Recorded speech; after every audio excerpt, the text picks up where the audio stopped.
ആനായ മുഹമ്മദ് മുസ്തഫ സല്ലല്ലാഹു അലൈഹി വസല്ലമ തങ്ങളുടെ പച്ചക്കുബ്ബയുടെ ചാരച്ചെന്നുകൊണ്ട് നിറഞ്ഞ കണ്ണുകളുമായി നിറഞ്ഞ മനസ്സുമായി അസ്സലാമു അലൈക യാ റസൂലല്ലാഹ് എന്ന് സലാം പറയാനുള്ള മഹാസൗഭാഗ്യം അല്ലാഹു നമുക്ക് പ്രദാനം ചെയ്യുമാകട്ടെ. ഇവിടെ മറവിട്ട് കിട്ടുന്ന മഹാന്റെ ബറക്കത്ത് കൊണ്ട് നമ്മുടെ ശാരീരിക മാനസിക സാമ്പത്തികമായ സകലമാന പ്രയാസങ്ങളും അല്ലാഹു തആല തീർത്തു തരുമാറാകട്ടെ. പരീക്ഷ എഴുതി കാത്തിരിക്കുന്ന പരീക്ഷയ്ക്ക് വേണ്ടി തയ്യാറെടുത്ത് നിൽക്കുന്ന നമ്മുടെ വിദ്യാർത്ഥിനികൾക്ക് അല്ലാഹു തആല ഉന്നതമായ വിജയം നൽകി അനുഗ്രഹിക്കട്ടെ. ഈ പരിപാടിയുമായി മുന്നോട്ട് കടന്നു വന്ന ഇതിന്റെ സംഘാടകർ അവർക്ക് അല്ലാഹു അർഹമായ പ്രതിഫലം നൽകി അനുഗ്രഹിക്കട്ടെ. ആമീൻ യാ റബ്ബൽ ആലമീൻ. പ്രിയപ്പെട്ട മുഅ്മിനീങ്ങൾ, ധാരാളം ആളുകൾ ദൂരെ പിന്നിലേക്ക് മാറി നിൽക്കുന്നുണ്ട്. ഒരുപാട് കസേരകൾ ഇവിടെ ഒഴിഞ്ഞു കിടക്കുകയാണ്. അതുകൊണ്ട് തന്നെ അവരൊക്കെ ഈ കസേരയിൽ വന്നിരിക്കണമെന്ന് താഴ്മയോടെ അഭ്യർത്ഥിക്കുകയും ഇന്നിവിടെ ചർച്ച ചെയ്യാൻ വേണ്ടി തെരഞ്ഞെടുത്ത വിഷയം അല്ലാഹുവിനെ പ്രണയിച്ചവർ എന്ന വിഷയമാണ്. തീർത്തും കാലോചിതവും സമയോചിതവുമായ ഒരു വിഷയമാണ് അല്ലാഹുവിനെ പ്രണയിച്ചവർ എന്ന്. അഥവാ പ്രണയം വഴിമാറി സഞ്ചരിച്ചു കൊണ്ടിരിക്കുന്ന അഭിശബ്ദമായ ഒരു കാലഘട്ടത്തിലാണ് നാം നിലകൊള്ളുന്നത്. നാം ആത്മാർത്ഥമായി സ്നേഹിച്ചപ്പോഴും പല സ്നേഹവും നമുക്ക് തിരിച്ചു കിട്ടിയിട്ടില്ല. അതിന്റെ പേരിൽ പലപ്പോഴും സങ്കടപ്പെടുന്ന ഒരുപാട് ആളുകൾ ചിലപ്പോൾ ഈ ശബ്ദം ശ്രവിക്കുന്നുണ്ടാകും. എന്നാൽ തിരിച്ചു കിട്ടുമെന്ന് ഉറപ്പുള്ള സ്നേഹത്തിന്റെ ഉടമയാരാണെന്ന് ചോദിച്ചു കഴിഞ്ഞാൽ അത് രാജാതിരാജനായ സർവലോക സംരക്ഷകനായ ജഗന്നിയന്താവായ അല്ലാഹു തആലയാണ്. അല്ലാഹുവിന് സ്നേഹം കൊടുത്താൽ തിരിച്ചു കിട്ടുമെന്ന കാര്യത്തിൽ ഉറപ്പാണ്, യാതൊരു സംശയവുമില്ലാത്ത വിഷയമാണ്. അല്ലാഹുവിനെ സ്നേഹിച്ചു കഴിഞ്ഞാൽ പൂർണ്ണമായ അർത്ഥത്തിൽ സ്നേഹം നിനക്ക് തിരിച്ചു കിട്ടുകയാണ്. നിന്റെ കൂട്ടുകാരൻ എത്രമേൽ നീ സ്നേഹം പകർന്നു കൊടുത്താലും ചിലപ്പോൾ ചില കാരണങ്ങളുടെ പേരിലോ, അതും ഏറ്റവും മൃദുലമായ ഏറ്റവും നിസ്സാരമായ കാരണങ്ങളുടെ പേരിൽ പോലും ആ കൂട്ടുകാരൻ നിന്നെ തനിച്ചാക്കി സഞ്ചരിച്ചെന്ന് വരാം. അതല്ല എങ്കിൽ നീ സ്നേഹിക്കുന്ന നിന്റെ പ്രിയപ്പെട്ട ഭാര്യ ഏതെങ്കിലും ചെറിയ പ്രശ്നങ്ങളോ പ്രയാസങ്ങളോ നിന്റെ ജീവിതത്തിലേക്ക് കടന്നു വരുമ്പോ ആ ഭാര്യ നിന്നെ തനിച്ചാക്കി അവൾ യാത്ര ചെയ്തെന്ന് വരാം. അതുപോലെ നിന്റെ മക്കളായാലും നിന്റെ മാതാപിതാക്കളായാലും ഈ ലോകത്തിലുള്ള സകലമായ സൗകര്യങ്ങളും സൗകുമാര്യങ്ങളായിരുന്നാലും എത്രമേൽ സ്നേഹം കൊടുത്താലും ഒരു നാൾ ആ സ്നേഹമെല്ലാം നിഷ്പ്രഭമാക്കിയിട്ടോ അവരെല്ലാം നമ്മെ തനിച്ചാക്കി ചിലപ്പോൾ യാത്ര പോയെന്ന് വരാം. എന്നാൽ ഒരിക്കലും നമ്മെ തനിച്ചാക്കാതെ കൊടുത്താൽ തിരിച്ചു കിട്ടുമെന്ന് ഉറപ്പുള്ള സ്നേഹത്തിന്റെ ഉടമയാണ് രാജാതിരാജനായ അല്ലാഹ്. ആ സ്നേഹത്തിന്റെ മഹത്വമായ മഹത്വനിർഭരമായ സൂചനയാണ് അല്ലാഹുവിന്റെ ഹബീബ് മുഹമ്മദ് മുസ്തഫ സല്ലല്ലാഹു അലൈഹി വസല്ലമ തങ്ങൾ പറഞ്ഞു തരുന്നത്, മൻ തഖറബ ഇലല്ലാഹ്, ആരെങ്കിലും അല്ലാഹുവിലേക്ക് അടുത്തു കഴിഞ്ഞാൽ, മൻ തഖറബ ഇലല്ലാഹി ശിബ്റാ, ആരെങ്കിലും അല്ലാഹുവിനെ കുറിച്ചാണെടുത്തു കഴിഞ്ഞാൽ, തഖറബ ഇലൈഹി ദിറാ, അല്ലാഹു അവനിലേക്കൊരു മുഴം അടുക്കുന്നതാണ്. അല്ലാഹുവിലേക്ക് സുഹൃതങ്ങൾ ചെയ്തുകൊണ്ട് ഒരുപാട് നന്മയുടെ വഴിത്താരകളിലൂടെ സഞ്ചരിച്ചുകൊണ്ട് ഒരു ചാണങ്ങാനും അല്ലാഹുവിലേക്ക് അടുത്തു കഴിഞ്ഞാൽ അല്ലാഹു അല്ലാഹുവിലേക്ക് ശിബർ എടുത്തു കഴിഞ്ഞാൽ അല്ലാഹു നമ്മളിലേക്കൊരു മുഴം അടുക്കുന്നതാണ്. എന്നാൽ വമൻ തഖറബ ഇലൈഹി ദിറാ, അല്ലാഹുവിലേക്ക് ഒരു ചാണെടുത്തു കഴിഞ്ഞാലോ തഖറബ ഇലൈഹി ബാ, അല്ലാഹു നമ്മളിലേക്കൊരു വാറെടുക്കുന്നതാണ്. വമൻ അഖ്ബല ഇലല്ലാഹി മാസിയാ, അല്ലാഹുവിലേക്ക് ആരെങ്കിലും നടന്നെടുത്തു കഴിഞ്ഞാൽ അഖ്ബല ഇലൈഹി മുഹർവിലാ,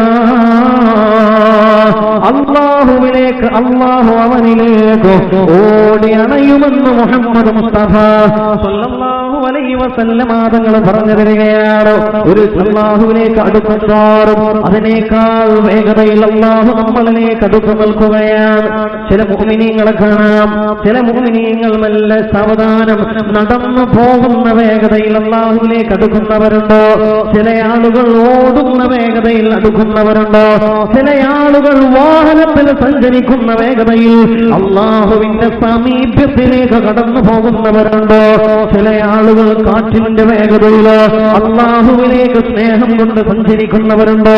ഓരോരുത്തരും അവരുടെ ഖൽബിലുള്ള ഈമാനിന്റെ ഖദറിനനുസരിച്ചിട്ട് അല്ലാഹുവിലേക്ക് ഓടിയെടുത്തുകൊണ്ടിരിക്കുകയാണ്.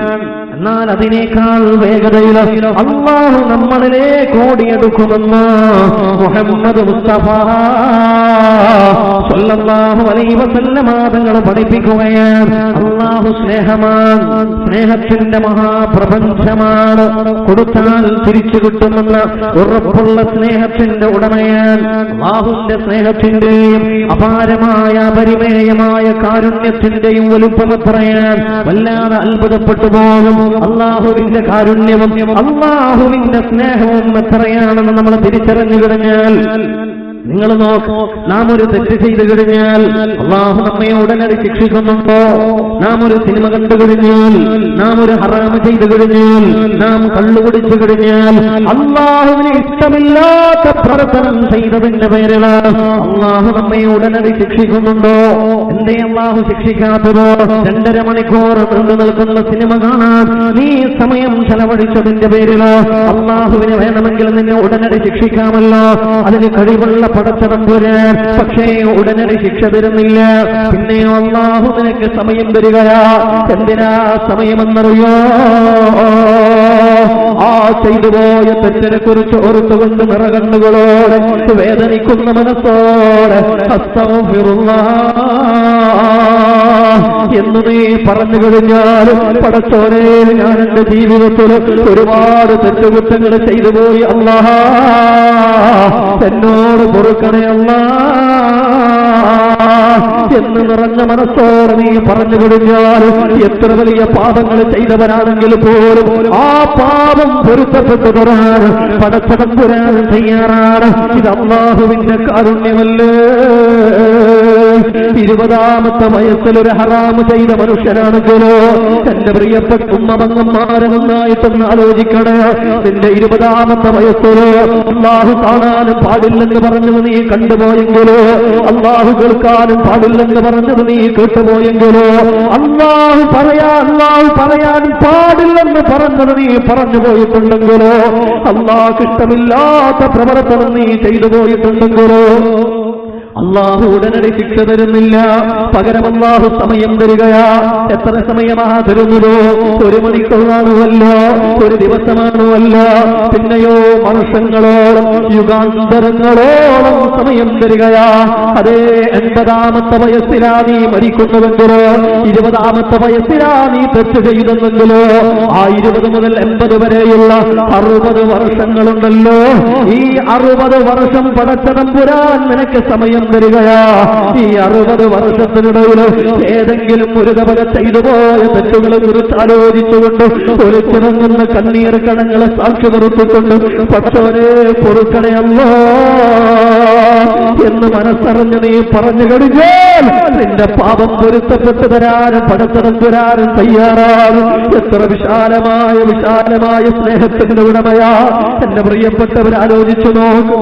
നമ്മോട് ആരെങ്കിലും ദേഷ്യം പിടിച്ചു കഴിഞ്ഞാൽ, നമുക്കിഷ്ടമില്ലാത്തത് ആരെങ്കിലും ചെയ്തു കഴിഞ്ഞാൽ, ആരെങ്കിലും നമ്മെ ദ്രോഹിച്ചു കഴിഞ്ഞാൽ, അതോടെ നമ്മൾ പറയുന്ന ഒരു നാടൻ വാക്കുണ്ടല്ലോ, ഞാൻ മരിച്ചാലും നിനക്ക് പൊരുത്തപ്പെട്ടു തരൂല എന്ന്. ഇത് സ്ഥിരം നമ്മൾ പറയുന്ന വാക്കാണ്. നാം ചെയ്യരുതെന്ന് പറഞ്ഞ കാര്യങ്ങൾ ആരെങ്കിലും ചെയ്തു കഴിഞ്ഞാൽ, നമ്മെ വേദനിപ്പിക്കുന്ന വർത്തമാനം പറഞ്ഞു കഴിഞ്ഞാൽ, അവന്റെ മുഖത്ത് നോക്കിയിട്ട് ദയാദാക്ഷിണ്യത്തിന്റെ ലക്ഷണം പോലുമില്ലാതെ, ലാഞ്ചന പോലുമില്ലാതെ അവന്റെ മുഖത്ത് നോക്കിയിട്ട് നമ്മൾ പറയുകയാ, എടാ ഞാൻ മരിച്ചാലും നിനക്ക് പൊരുത്തപ്പെട്ടു തരൂല എന്റെ മുത്തുമോമിനീങ്ങൾ ആലോചിച്ചിട്ടുണ്ടോ? പടച്ചോനെങ്ങാനും അങ്ങനെ നമ്മോട് പറഞ്ഞാലോ, അള്ളാഹു ചെയ്യാൻ പാടില്ലെന്ന് പറഞ്ഞ കാര്യം നീ ചെയ്തതിന്റെ പേരിലോ അള്ളാഹു നിന്നോട് പറയുകയാണെന്ന് നീ സങ്കല്പിക്കുക. എടാ, നീ മരിച്ചാലും നിനക്ക് ഞാൻ പൊരുത്തപ്പെട്ടു തരൂല എന്നെങ്ങാനും പടച്ചതമ്പുരാനും പറഞ്ഞു പോയാൽ പിന്നെ നമ്മുടെ ഗതിയെന്തോ, പിന്നെ നമ്മുടെ അവസ്ഥ എന്തോ ആലോചിച്ചിട്ടുണ്ടോ മോമിനീങ്ങള്? പക്ഷേ പടച്ചതമ്പുരാൻ അങ്ങനെ പറഞ്ഞിട്ടില്ലോ, പടച്ചതമ്പുരാൻ അങ്ങനെ പറയുകയുമില്ല. കാരണം അല്ലാഹു വിശാലമായ കാരുണ്യത്തിന്റെയും സ്നേഹത്തിന്റെയും വാത്സല്യത്തിന്റെയും ഉടമയാണ്. അല്ലാഹു കരുണയുടെ കേദാരമാണ്. അതുകൊണ്ട് നമ്മൾ പറയുന്ന വാക്കുകളുണ്ടല്ലോ, ഇനി മരിച്ചാലും പൊരുത്തപ്പെട്ടു തരൂല എന്ന്, അതൊക്കെ അറബിക്കടലിന്റെ അലമാലകളിലേക്ക് വലിച്ചെറിയപ്പെടേണ്ട സമയം അതിക്രമിച്ചിട്ടുണ്ടോ? അഥവാ ആരെന്ത് ഉപദ്രവിച്ചു കഴിഞ്ഞാലും, ആരെന്ത് മോശപ്പെട്ട വർത്തമാനങ്ങൾ പറഞ്ഞു കഴിഞ്ഞാലും സാരമില്ല, സാരമില്ല, നിനക്ക് ഞാൻ പൊരുത്തപ്പെട്ട് തന്നിരിക്കുന്നു എന്ന് പറയാൻ വേണ്ടി കഴിയണം. എന്നാലേ അല്ലാഹുവിന്റെ സ്നേഹം നിനക്കുണ്ടാവുകയുള്ളൂ. എങ്കിലേ പടച്ചതമ്പുരാന്റെ കാരുണ്യത്തിന്റെ വാതിലുകൾ നിന്റെ മുന്നിൽ മലർക്കെ തുറക്കപ്പെടുകയുള്ളൂ. ചില ആളുകൾ ഇങ്ങനെ പകരം വിട്ടാൻ വേണ്ടി കാതോർത്തിരിക്കുകയാ. എന്നെ ഉപദ്രവിച്ചവനോട്, എന്നെ തെറി പറഞ്ഞവനോട്, എന്നെ ചീത്ത വിളിച്ചവനോട്, എന്നെ മാനസികമായി വിഷമപ്പെടുത്തിയവനോട് അവനോട് പകരം വീട്ടണമെന്ന ആ ചിന്തയോടെ, ആ വെറുപ്പോടെ ജീവിക്കുന്ന വെറുപ്പുള്ള മനസ്സോടെ ജീവിക്കുന്ന മനുഷ്യന്മാർ പകയും വിദ്വേഷവും അവരുടെ മനസ്സ് നിറയെ. ഒരിക്കലും അങ്ങനെ പാടില്ല. എത്രത്തോളം എന്നറിയോ? പക വീട്ടണമെന്ന് കരുതിയിട്ട്, പകരം ചോദിക്കണമെന്ന് കരുതിയിട്ട് സിഹറിന്റെ മേഖലകളിലേക്ക് പോലും കടന്നു പോകുകയാ. എന്താണ് കൂട്ടരെ സിഹർ? അല്ലാഹു തആല ഏറ്റവും വെറുത്ത പാപമാ സബൽ വൻ പാപങ്ങൾ ഏതാണെന്ന് പ്രിയപ്പെട്ട പ്രവാചകൻ പഠിപ്പിച്ചു തന്നിട്ടുണ്ടല്ലോ. ആ വൻ പാപങ്ങളിൽപ്പെട്ടതാണ് സിഹർ ചെയ്യല്. വ്യഭിചാരമായാലും കള്ളുകുടിയായാലും അതൊന്നും വൻ പാപങ്ങളുടെ കൂട്ടത്തിൽ എണ്ണിയിട്ടില്ലല്ലോ. എന്നാൽ വൻ പാപങ്ങളിൽപ്പെട്ടതാ സിഹർ ചെയ്യലെന്ന് മുഹമ്മദ് മുസ്തഫ സ്വല്ലല്ലാഹു അലൈഹി വസല്ലം തങ്ങൾ പഠിപ്പിച്ചു തരുന്നുണ്ടോ? ആ സിഹറിന്റെ പിന്നാലെ പോകുകയാണ്. എന്തേ കാരണം? എനിക്കവനോട് പകരം ചോദിക്കണം. അങ്ങനെയല്ലേ കത്തി കൊണ്ട് അറുക്കാതെ കഴുത്തറുക്കുന്നത് അല്ലേ? കത്തി കൊണ്ട് ആഞ്ഞുകുത്താതെ ജീവനെടുക്കുന്നത്, ഒരു പ്രവർത്തനവുമില്ലാതെ, ഒരു സ്പർശനവുമില്ലാതെ ഒരാളെ ഇല്ലാതാക്കാൻ കഴിയുന്ന ഏറ്റവും വലിയ ദുരന്തമാണ് സിഹറെന്ന മഹാപാപമെങ്കില് ആ പാപത്തിന്റെ പിന്നാലെ സഞ്ചരിച്ചു കൊണ്ടിരിക്കുന്ന ആളുകളുണ്ട്. ഇത് വെറുതെ പറയുകയല്ല. ചില മുഅ്മിനീങ്ങൾ അന്തം വിട്ടുപോകും. അല്ല ഉസ്താദേ, സിഹറൊക്കെ ഇന്ന് വ്യാപകമാണെന്നോ? സുബ്ഹാനല്ലാഹ്. അയൽവാസിയോട് വെറുപ്പ് തോന്നുമ്പോ, തന്റെ കൂട്ടുകാരനോട് പക തോന്നുമ്പോ, തന്റെ കുടുംബക്കാരനോട് വിദ്വേഷം തോന്നുമ്പോ സിഹർ ചെയ്യാതെ മുന്നോട്ട് കടന്നവരെ ആലോചിച്ചോ. ഈ അടുത്ത കാലത്ത് നമുക്ക് പരിചയമുള്ള ഒരാള്, പരിചയത്തിൽപ്പെട്ട ഒരു പെണ്ണുങ്ങള് ഈ ലോകത്തോട് വിട പറഞ്ഞു പോയി, അഥവാ മരിച്ചുപോയി. ആ മരിക്കാന് വേണ്ടി കിടക്കുന്ന നേരത്ത് ആ ഉമ്മാക്ക് ദിക്ർ ചൊല്ലിക്കൊടുക്കുകയാണ്.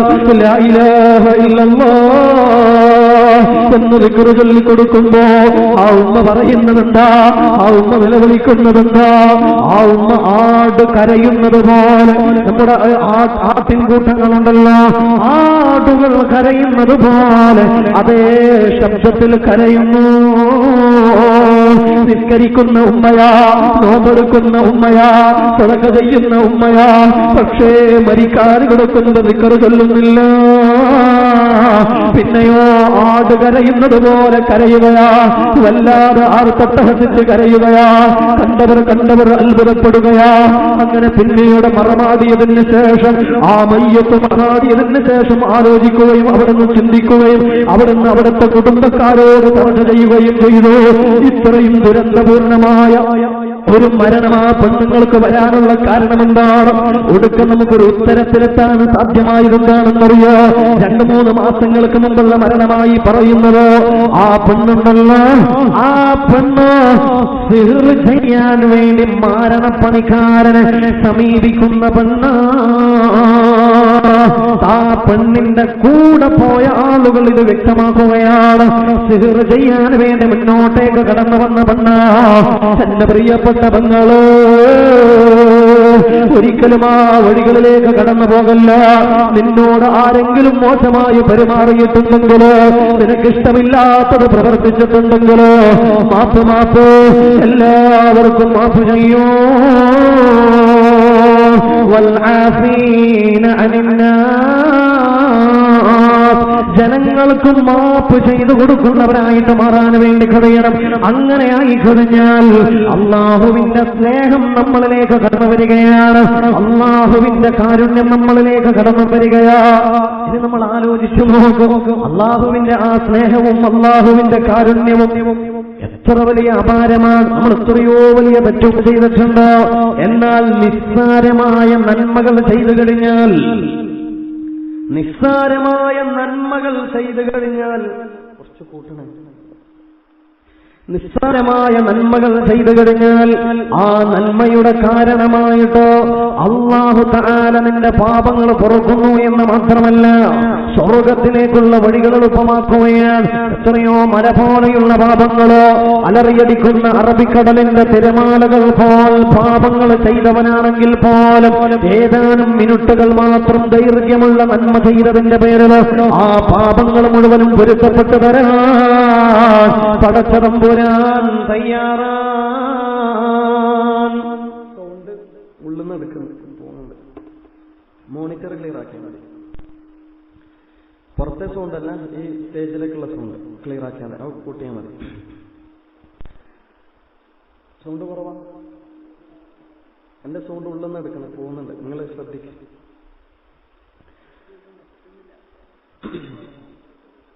സല്ലല്ലാഹു അലാ മുഹമ്മദ്. പരമാവധി സൗണ്ട് എടുക്കുന്നുണ്ട്, വെള്ളം വേണ്ട, ഞാൻ പരമാവധി സൗണ്ട് എടുക്കുന്നുണ്ട്. ഇനി സൗണ്ട് എടുത്ത് എന്റെ സൗണ്ട് അടയും, ഞാൻ ഒരു മോണിറ്റർ കൂട്ടിത്തന്നു. യാ റബ്ബി സല്ലി അലൈഹി വസല്ലിം. നിസ്സാരമായ നന്മകൾ ചെയ്തതിന്റെ പേരിൽ പോലും അല്ലാഹു തആല നമ്മുടെ പാപങ്ങൾ പൊരുത്തപ്പെട്ടു തരികയാണ്. നിങ്ങളൊന്ന് ആലോചിച്ചു നോക്കി. ഇതില്ല, എല്ലാ സൗകര്യം ഉണ്ടല്ലോ.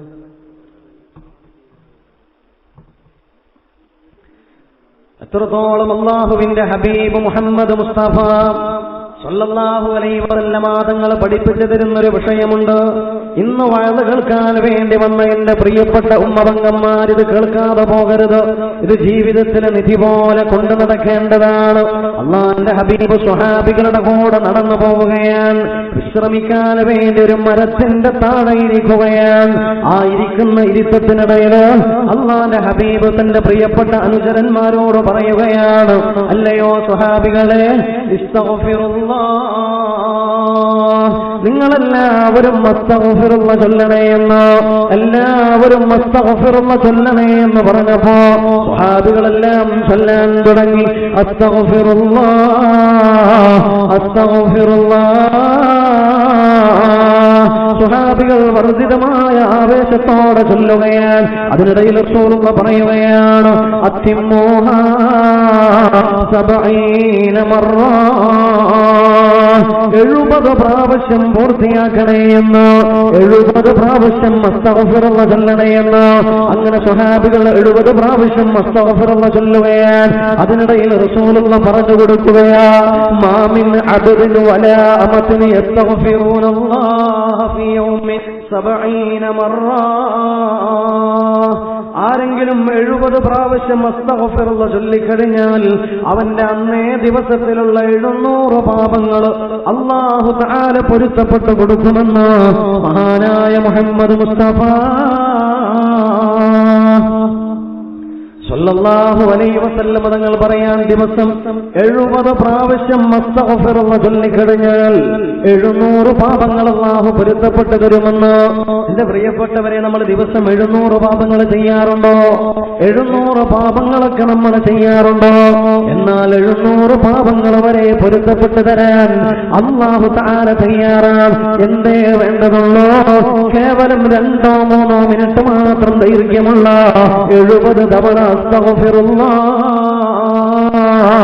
എന്ന് ചൊല്ലാൻ നീ തയ്യാറായി കഴിഞ്ഞാൽ 700 പാപങ്ങൾ അല്ലാഹു പൊരുത്തപ്പെട്ടു തരുമെന്നാണ്. എന്തേ നമുക്ക് ചൊല്ലിക്കൂടെ? ചൊല്ലാൻ വലിയ സമയമൊന്നും വേണ്ടതില്ലല്ലോ. നിന്റെ വീട്ടിൽ നിന്ന് പള്ളിയിലേക്ക് നടന്നു വരുന്ന നേരത്തോ ആ 2 മിനിറ്റ് കൊണ്ട് നിനക്ക് ചൊല്ലി തീർക്കാമല്ലോ. എന്റെ പ്രിയപ്പെട്ട ഉമ്മ, ളുഹർ നമസ്കാരം കഴിഞ്ഞിട്ടോ ഒരു 2-3 മിനിറ്റ് ആ മുസല്ലയിൽ ഇരുന്നാൽ നിനക്ക് ചൊല്ലി തീർക്കാമല്ലോ 70 പ്രാവശ്യം അസ്തഗ്ഫിറുല്ലാഹ് എന്ന്. എന്നാൽ 700 പാപങ്ങൾ അല്ലാഹു പൊരുത്തപ്പെട്ടു മുത്തേ മുത്തൊളി മുഹമ്മദ് മുസ്തഫ സല്ലല്ലാഹു അലൈഹി വസല്ലമ തങ്ങൾ പഠിപ്പിക്കുകയാണ്. സൗണ്ട് നല്ലോണം വലിക്കുന്നുണ്ട്, സാരമില്ല, ഇനി ഇങ്ങനെ പോകാം. ഏതായിരുന്നാലും നമുക്ക് വിഷയങ്ങൾ മനസ്സിലാക്കാം. കുറഞ്ഞ സൗണ്ടിലാണെങ്കിൽ ആ സൗണ്ടിൽ നമുക്ക് സൗണ്ട് അടയാത്ത രീതിയിൽ മെല്ലെ പറയാം. വിഷയങ്ങൾ നന്നായിട്ട് ശ്രദ്ധിക്കുക. അല്ലാഹു അനുഗ്രഹിക്കട്ടെ. അപ്പോൾ 700 പാപങ്ങൾ അല്ലാഹു തആല പൊരുത്തപ്പെട്ട് തരികയാണ്. 70 പ്രാവശ്യം അസ്തഗ്ഫിറുല്ലാഹ് ചൊല്ലിക്കഴിഞ്ഞ് നിങ്ങളൊന്ന് ആലോചിച്ച് നോക്കി. ചൊല്ലാൻ നമുക്ക് സമയമില്ല, ചൊല്ലാൻ നമുക്ക് നേരമില്ല എന്ന്. എന്നാൽ അള്ളാഹുവിന്റെ ആ സ്നേഹം, അള്ളാഹുവിന്റെ ഔദാര്യം 700 പാപങ്ങൾ വരെ പൊരുത്തപ്പെട്ടു തരാൻ അള്ളാഹു തആല തയ്യാറാണെന്ന് പറയുമ്പോ അത്ഭുതപ്പെടാനല്ലാതെ നമുക്ക് നിവൃത്തിയില്ല. ആ സ്നേഹത്തിലേക്കാണ് നമുക്ക് കടന്നു പോകാനുള്ളത്. ആ സ്നേഹമാണ് നമുക്ക് സമ്പാദിക്കുവാനുള്ളത്. മഹദിയായ റാവിയത്തുള്ളതവയ്യ അള്ളാഹുവിനെ സ്നേഹിച്ചവരാണല്ലോ. അള്ളാഹുവിനെ സ്നേഹിച്ചവരുടെ കഥകൾ കേൾക്കണം എന്റെ പ്രിയപ്പെട്ടവരോ. മഹദിയായ റാബിയത്തുൽ-അദവിയ്യ റളിയല്ലാഹു അൻഹാ അള്ളാഹുവിലേക്ക് ഏറ്റവും കൂടുതൽ അടുത്ത മഹദിയാണ്. രാവെന്നോ പകലെന്നോ വ്യത്യാസമില്ലാതെ അല്ലാഹ് എന്ന ചിന്തയോടെ കഴിഞ്ഞുപോയവരാണ്. അതേ റാബിയത്തുൽ-അദവിയ്യ റളിയല്ലാഹു അൻഹാ പലപ്പോഴും പറയുമായിരുന്നു, ആത്മഭാഷണം നടത്തുമായിരുന്നു. പലപ്പോഴും പറയുമായിരുന്നു, അല്ലാഹുവേ, ഒരു അള്ളാഹുവിനെ സ്നേഹിച്ച റാബിയത്തുൽ-അദവിയ്യ റളിയല്ലാഹു അൻഹയുടെ വാക്കാണ്, അല്ലാഹുവേ, ഞാൻ നിന്നെ സ്നേഹിക്കുന്നത് സ്വർഗം മോഹിച്ചിട്ടല്ല. അല്ലാഹുവേ, നിന്റെ സ്വർഗം എനിക്ക് വേണമെന്ന് നിർബന്ധമില്ല. നരകത്തിൽ നിന്ന് രക്ഷപ്പെടണമെന്ന താല്പര്യവുമില്ല. ഞാൻ ഇബാദത്ത് ചെയ്യുന്നത് സ്വർഗം കിട്ടാനുള്ള ആഗ്രഹത്തിലല്ല. ഞാൻ ഇബാദത്ത് ചെയ്യുന്നത് നരകത്തിൽ നിന്ന് രക്ഷപ്പെടാനുമല്ല. പിന്നെയോ ഞാൻ ഇബാദത്ത് ചെയ്യുന്നത് അല്ലാഹുവേ നിന്നോടുള്ള സ്നേഹം കൊണ്ടാണ്. നിന്നോടുള്ള സ്നേഹത്തിന്റെ കാരണത്താലാണ് ഞാൻ ഇബാദത്ത് ചെയ്യുന്നത് എന്ന് മഹദിയായ റാബിയത്തുൽ-അദവിയ്യ റളിയല്ലാഹു അൻഹ പറയുകയാണ്. എന്തൊരു മനോഹരമായ വാക്കാണത്. ഇതേ റാബിയ ബീവി മറ്റൊരു സമയം പറയുകയാണ്, അല്ലാഹുവേ, നിനക്കെന്നെ നരകത്തിലിടണോ? എന്നാലും എനിക്കൊരു കുഴപ്പവുമില്ല. എന്നെ നരകത്തിലിടനാണ് നിന്റെ ഇഷ്ടമെങ്കിലോ ആ ഇഷ്ടം നടക്കട്ടെ അല്ലാഹ്. എനിക്കൊരു പേടിയുമില്ല, മടിയുമില്ല റബ്ബേ. എന്നെ നരകത്തിലിടനാണ് നിന്റെ താല്പര്യമെങ്കിലോ ആ താല്പര്യം നടക്കട്ടെ റബ്ബേ. പക്ഷെ എന്നാലും ഈ പാവപ്പെട്ട റാബിയാക്കൊരു അപേക്ഷയുണ്ടോ? അല്ലാഹുവേ, നീ എന്നെ നരകത്തിലിടുന്നുണ്ടെങ്കിൽ നരകത്തിലിട്ടോ. പക്ഷെ ആ നരകത്തിൽ വെച്ചിട്ടോ നിന്നെയൊന്ന് കാണാൻ അവസരം തരണേ അല്ലാഹ്. ആ നരകത്തിൽ വെച്ചിട്ട് നിന്നെയൊന്ന് കാണാൻ ഒരു അവസരം തരണേ അല്ലാഹ് എന്ന് മഹദിയായ റാബിയത്തുൽ-അദവിയ്യ റളിയല്ലാഹു അൻഹ പറയുകയാ. എന്തൊരു സ്നേഹനിർഭരമായ വാക്കാണ്. നരകത്തിൽ പോയാലും കുഴപ്പമില്ല, എനിക്കെന്റെ റബ്ബിനെ കാണണമെന്ന ചിന്തയാണ്. സത്യത്തിൽ മനസ്സ് നിറയെ അല്ലാഹു നിറഞ്ഞു കവിഞ്ഞു കഴിഞ്ഞാൽ ചിലപ്പോൾ അല്ലാഹു തആല പ്രകൃതിയെ തന്നെ മാറ്റിക്കൊടുക്കും. ആ തീയുടെ പ്രകൃതി ചൂടാണെങ്കിലോ അത് തണുപ്പാക്കി മാറ്റിക്കൊടുക്കാൻ കഴിവുള്ളവനാണ് പടച്ചതമ്പുരാൻ. മനസ്സിൽ സ്നേഹമുണ്ടോ? ഈ പ്രകൃതിയെ പോലും പടച്ചോന് മാറ്റിക്കൊടുക്കുന്നതാ. അതേ, മഴ പെയ്യാൻ സാധ്യതയില്ലാത്ത കാലമാണെങ്കിൽ പോലും ഇരുകരങ്ങളും മേൽപോട്ട് ഉയർത്തിയിട്ട് മഴ തരണയല്ലോ എന്ന് സ്നേഹത്തോടെ നീ പ്രാർത്ഥിച്ചു കഴിഞ്ഞാൽ ആ പ്രകൃതിയെ പോലും പടച്ചോന് മാറ്റിക്കൊടുക്കുകയാ. മഴ പെയ്യാൻ സാധ്യതയില്ലാത്ത കാലാവസ്ഥയിൽ പോലും ചിലപ്പോൾ അല്ലാഹു തആല മഴ നൽകുകയാണ്. എന്തേ കാരണമെന്നല്ലേ? മനസ്സിൽ സ്നേഹമുള്ളവർ അല്ലാഹ് എന്ന് വിളിച്ചു കഴിഞ്ഞാൽ അല്ലാഹു ആ കാര്യം സാധിപ്പിച്ചു കൊടുക്കുന്നതാണ്. ഒന്നും വെറുതെ പറയുകയല്ല. അത്രയോ മഹാന്മാര് നമ്മുടെ മുന്നിലൂടെ കടന്നു പോയിട്ടുണ്ട്. അല്ലാഹനെ സ്നേഹിച്ച ആളുകള്, ബഹുമാനപ്പെട്ട കണ്ണിയത്ത് ഉസ്താദ് അല്ലാഹുവിനെ സ്നേഹിച്ചവരാണല്ലോ. എന്റെ ഉസ്താദ് ഒരു അനുഭവം പറഞ്ഞു തന്നിട്ടുണ്ടോ? അത് ഞാൻ നിങ്ങളുമായി പങ്കുവെക്കുകയാണ്. അല്ലാഹുവിനെ സ്നേഹിക്കുന്നവര് അല്ലാഹ് എന്ന് വിളിച്ചു കഴിഞ്ഞാൽ പ്രകൃതിയെ പോലും അല്ലാഹു മാറ്റിക്കൊടുക്കുന്നതിന്റെ രംഗമാ പറയുന്നത്. എന്നെ ദർസ് പഠിപ്പിച്ച എന്റെ ഉസ്താദ് കുഞ്ഞാലി ബാക്കവി എന്നു പേരുള്ള എന്റെ ഉസ്താദ്, ആ ഉസ്താദിന്റെ ചെറിയ പ്രായത്തില്, ആ ഉസ്താദ് പഠിച്ചുകൊണ്ടിരിക്കുന്ന കാലഘട്ടത്തില് മലപ്പുറം ഭാഗത്ത് മഴയില്ലാതെ പ്രയാസപ്പെടുന്ന സമയമാ, മഴയില്ലാതെ പ്രയാസപ്പെടുന്ന നേരമാണ്. മഴയില്ലാതെ പ്രയാസപ്പെടുന്ന നേരം, ആ നേരത്ത് ദുആ സമ്മേളനം സംഘടിപ്പിച്ചു. എന്തിനു വേണ്ടിയാണ് ദുആ എന്നറിയോ? മഴയ്ക്ക് വേണ്ടിയുള്ള പ്രാർത്ഥനയാണ്. ആയിരക്കണക്കിന് ആളുകൾ തടിച്ചുകൂടിയിട്ടുണ്ട്. ആ കൂട്ടത്തിൽ എന്നെ പഠിപ്പിച്ച എന്റെ ഉസ്താദുമുണ്ട്. അങ്ങനെ മഴയില്ലാത്ത കാലമാണ്. മഴയുടെ ഒരു അടയാളം പോലുമില്ലാത്ത കാലത്ത് ബഹുമാനപ്പെട്ട ആ കണ്ണിയത്ത് ഉസ്താദ് പ്രാർത്ഥനക്ക് നേതൃത്വം കൊടുക്കുകയാ.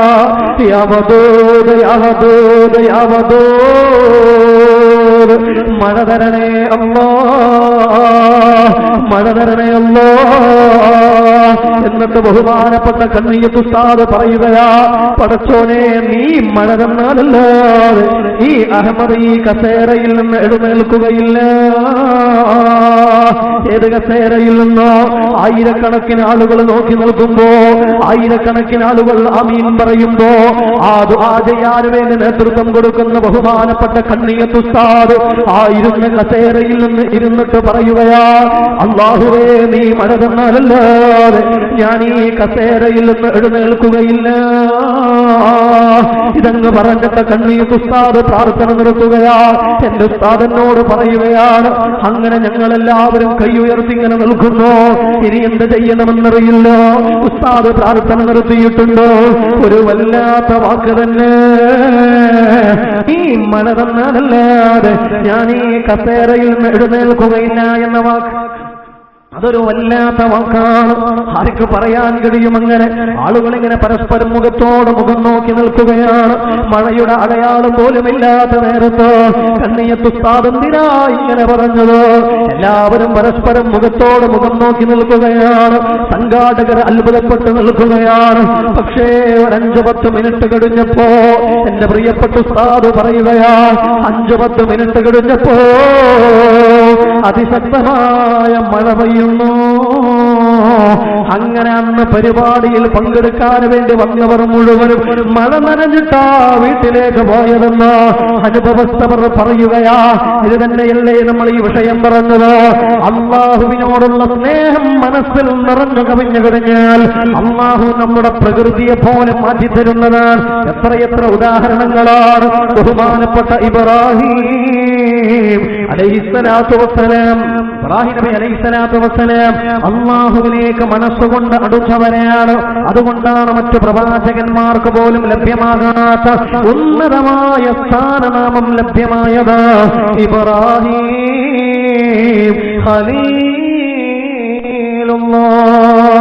ഇബ്രാഹിം നബി അലൈഹിസ്സലാത്തു വസ്സലാം അല്ലാഹുവിന്റെ ഖലീലാണ്, അല്ലാഹുവിന്റെ കൂട്ടുകാരനാണെന്ന പേര്. എന്തൊരു മനോഹരമായ പേരാണ്. എന്നാൽ ആ അത്രയും സ്നേഹമുള്ളത് കൊണ്ടാണ്. എന്റെ ഈ സ്നേഹത്തിന്റെ ആഴം കേൾക്കണോ? ആ സ്നേഹം മനസ്സിലേക്ക് നിറഞ്ഞു കവിഞ്ഞപ്പോ അല്ലാഹു പ്രകൃതിയെ മാറ്റി കൊടുത്തിട്ടുണ്ട്. അഥവാ നമ്രോദ് തീർത്ത അഗ്നികുണ്ടാരത്തിലേക്ക് ഇബ്രാഹിം എന്ന പ്രവാചകനെ വലിച്ചെറിയപ്പെടാൻ വേണ്ടി പോവുകയാണ്. കൈകാലുകൾ കൂട്ടിക്കെട്ടി നിൽക്കുകയാ. ഏതു നേരത്ത് വേണമെങ്കിലും ഇനി ഇബ്രാഹിം എന്ന പ്രവാചകന് ആ അഗ്നികുണ്ടാരത്തിലേക്ക് വലിച്ചെറിയപ്പെടാമല്ലോ. അങ്ങനെ ഇങ്ങനെ കാത്തു നിൽക്കുന്ന നേരത്ത് അതാ വരുന്ന വഹയിന്റെ വാഹകൻ ജിബ്രീൽ അലൈഹിസ്സലാത്തു വസ്സലാം ഇറങ്ങി വരികയാ. എന്നിട്ട് ഇബ്രാഹിം നബിയോട് ചോദിക്കുകയാ, യാ നബിയല്ലാഹ്, അല്ലയോ പ്രവാചകരെ, ഞാൻ അങ്ങയെ രക്ഷിക്കട്ടെയോ, ഞാൻ അങ്ങയെ സംരക്ഷിക്കട്ടെയോ, ഈ നമ്രൂദിന്റെ അഗ്നികുണ്ടാരത്തിൽ നിന്ന് അങ്ങയെ ഞാൻ മോചിപ്പിക്കട്ടെയോ എന്ന് ചോദിച്ചപ്പോ ആ പ്രവാചകരായ ഇബ്രാഹിം നബി ഇളം പുഞ്ചിരിയോടെ പറയുകയാണ്, വേണ്ട ജിബിരിയിലേ, വേണ്ട, എന്നെ സംരക്ഷിക്കാൻ ആവശ്യമില്ല. എന്നെ സംരക്ഷിക്കാനും എന്നെ പരിപാലിക്കാനും പാരിന്റെ പരിപാലകനായ റബ്ബുൽ ആലമീനായ ജല്ല ജലാലായ അല്ലാഹ്, ഹസ്ബി അല്ലാഹ്, ഹസ്ബി അല്ലാഹു വ നിഅമൽ വകീൽ എന്ന് ബഹുമാനപ്പെട്ട ഇബ്രാഹിം നബി പറഞ്ഞുകൊണ്ടിരിക്കുകയാ. ഹസ്ബി അല്ലാഹ്, എനിക്കെന്റെ റബ്ബ് മതി, എനിക്കെന്റെ റബ്ബ് മതി എന്ന്. അതേ, നിന്റെ ആവശ്യം എനിക്കില്ല, എന്റെ സംരക്ഷണം എനിക്ക് വേണ്ട, എന്നെ സംരക്ഷിക്കാൻ എന്റെ അന്നദാതാവായ പടച്ചതമ്പുരാനുണ്ട്. ഹസ്ബി അല്ലാഹു വ നിഅമൽ വകീൽ. ഇത് പറഞ്ഞപ്പോൾ ജിബ്രീൽ മടങ്ങിപ്പോവുകയാ. പിന്നെന്താ സംഭവിച്ചതെന്നറിയോ? ആ തീയുടെ പ്രകൃതിയെ പടച്ചതമ്പുരാനെ മാറ്റിക്കൊടുക്കുകയാ. യാനാറുകൂനി ബർദൻ വസലാമൻ അലാ ഇബ്രാഹിം. ആ അഗ്നികുണ്ടാരത്തോടെ പടച്ചതമ്പുരാനും പറയുകയാ, അല്ലയോ നീ രക്ഷയുള്ള തണുപ്പായി മാറണേ എന്ന്. അങ്ങനെ ആ അഗ്നികുണ്ടാരം, ആ തീജ്വാലകള് മുന്തിരിച്ചാറായി മാറുകയാണ്. അതേ, ഒരു രോമത്തെ പോലും ധരിച്ചു കളയാൻ ആ അഗ്നികുണ്ടാരത്തിന് സാധ്യമായിട്ടില്ല എന്ന് ആ വിശുദ്ധമായ ഖുർആനിന്റെ അധ്യാപനങ്ങൾ രേഖപ്പെടുത്തുമ്പോ എന്റെ പ്രിയപ്പെട്ട മുഅ്മിനീങ്ങളെ ആലോചിച്ചു നോക്ക്. അല്ലാഹു പ്രകൃതിയെ മാറ്റിക്കൊടുക്കുകയാ. തീയുടെ പ്രകൃതി ചൂടാണല്ലോ, ആ പ്രകൃതിയെ തണുപ്പാക്കി മാറ്റിക്കൊടുക്കുകയാ. മനസ്സിൽ സ്നേഹമുണ്ടോ? അല്ലാഹു പ്രകൃതിയെ പോലും മാറ്റിത്തരുന്നത് തന്റെ കുഞ്ഞുമോൻ ഇസ്മായിൽ, ഇസ്മായിൽ അലൈഹിസ്സലാത്തു വസ്സലാം തന്റെ കുഞ്ഞുമോൻ ഇസ്മായിലിനെ അറുക്കാൻ വേണ്ടി ഇബ്രാഹിം നബി അലൈഹിസ്സലാത്തു വസ്സലാം നല്ല മൂർച്ചയുള്ള കഠാര കൊണ്ട് ആ കുഞ്ഞുമോന്റെ കഴുത്തറുത്തല്ലോ. അറുത്തത്ത് മുറിഞ്ഞോ? ഇല്ല. എന്തുകൊണ്ട് മുറിഞ്ഞില്ല? സാധാരണ മൂർച്ചയുള്ള കത്തി കൊണ്ട് മുറിച്ചു കഴിഞ്ഞാൽ മുറിയലാണല്ലോ അതിന്റെ പ്രകൃതി.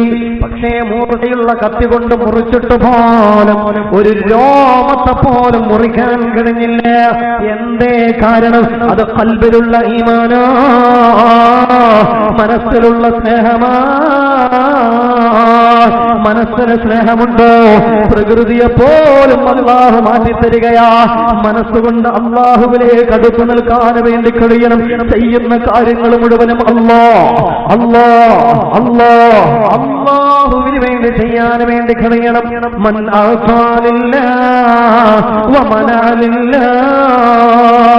നൽകുന്നതല്ലാഹു വേണ്ടി, തടയുന്നതല്ലാഹു വേണ്ടി, നടക്കുന്നതല്ലാഹു വേണ്ടി, ഇരിക്കുന്നതല്ലാഹു വേണ്ടി, ഓടുന്നതല്ലാഹു വേണ്ടി, കിടന്നുറങ്ങുന്നതല്ലാഹു വേണ്ടി, ഭക്ഷണം കഴിക്കുന്നതല്ലാഹു വേണ്ടി, എല്ലാം അല്ലാഹ്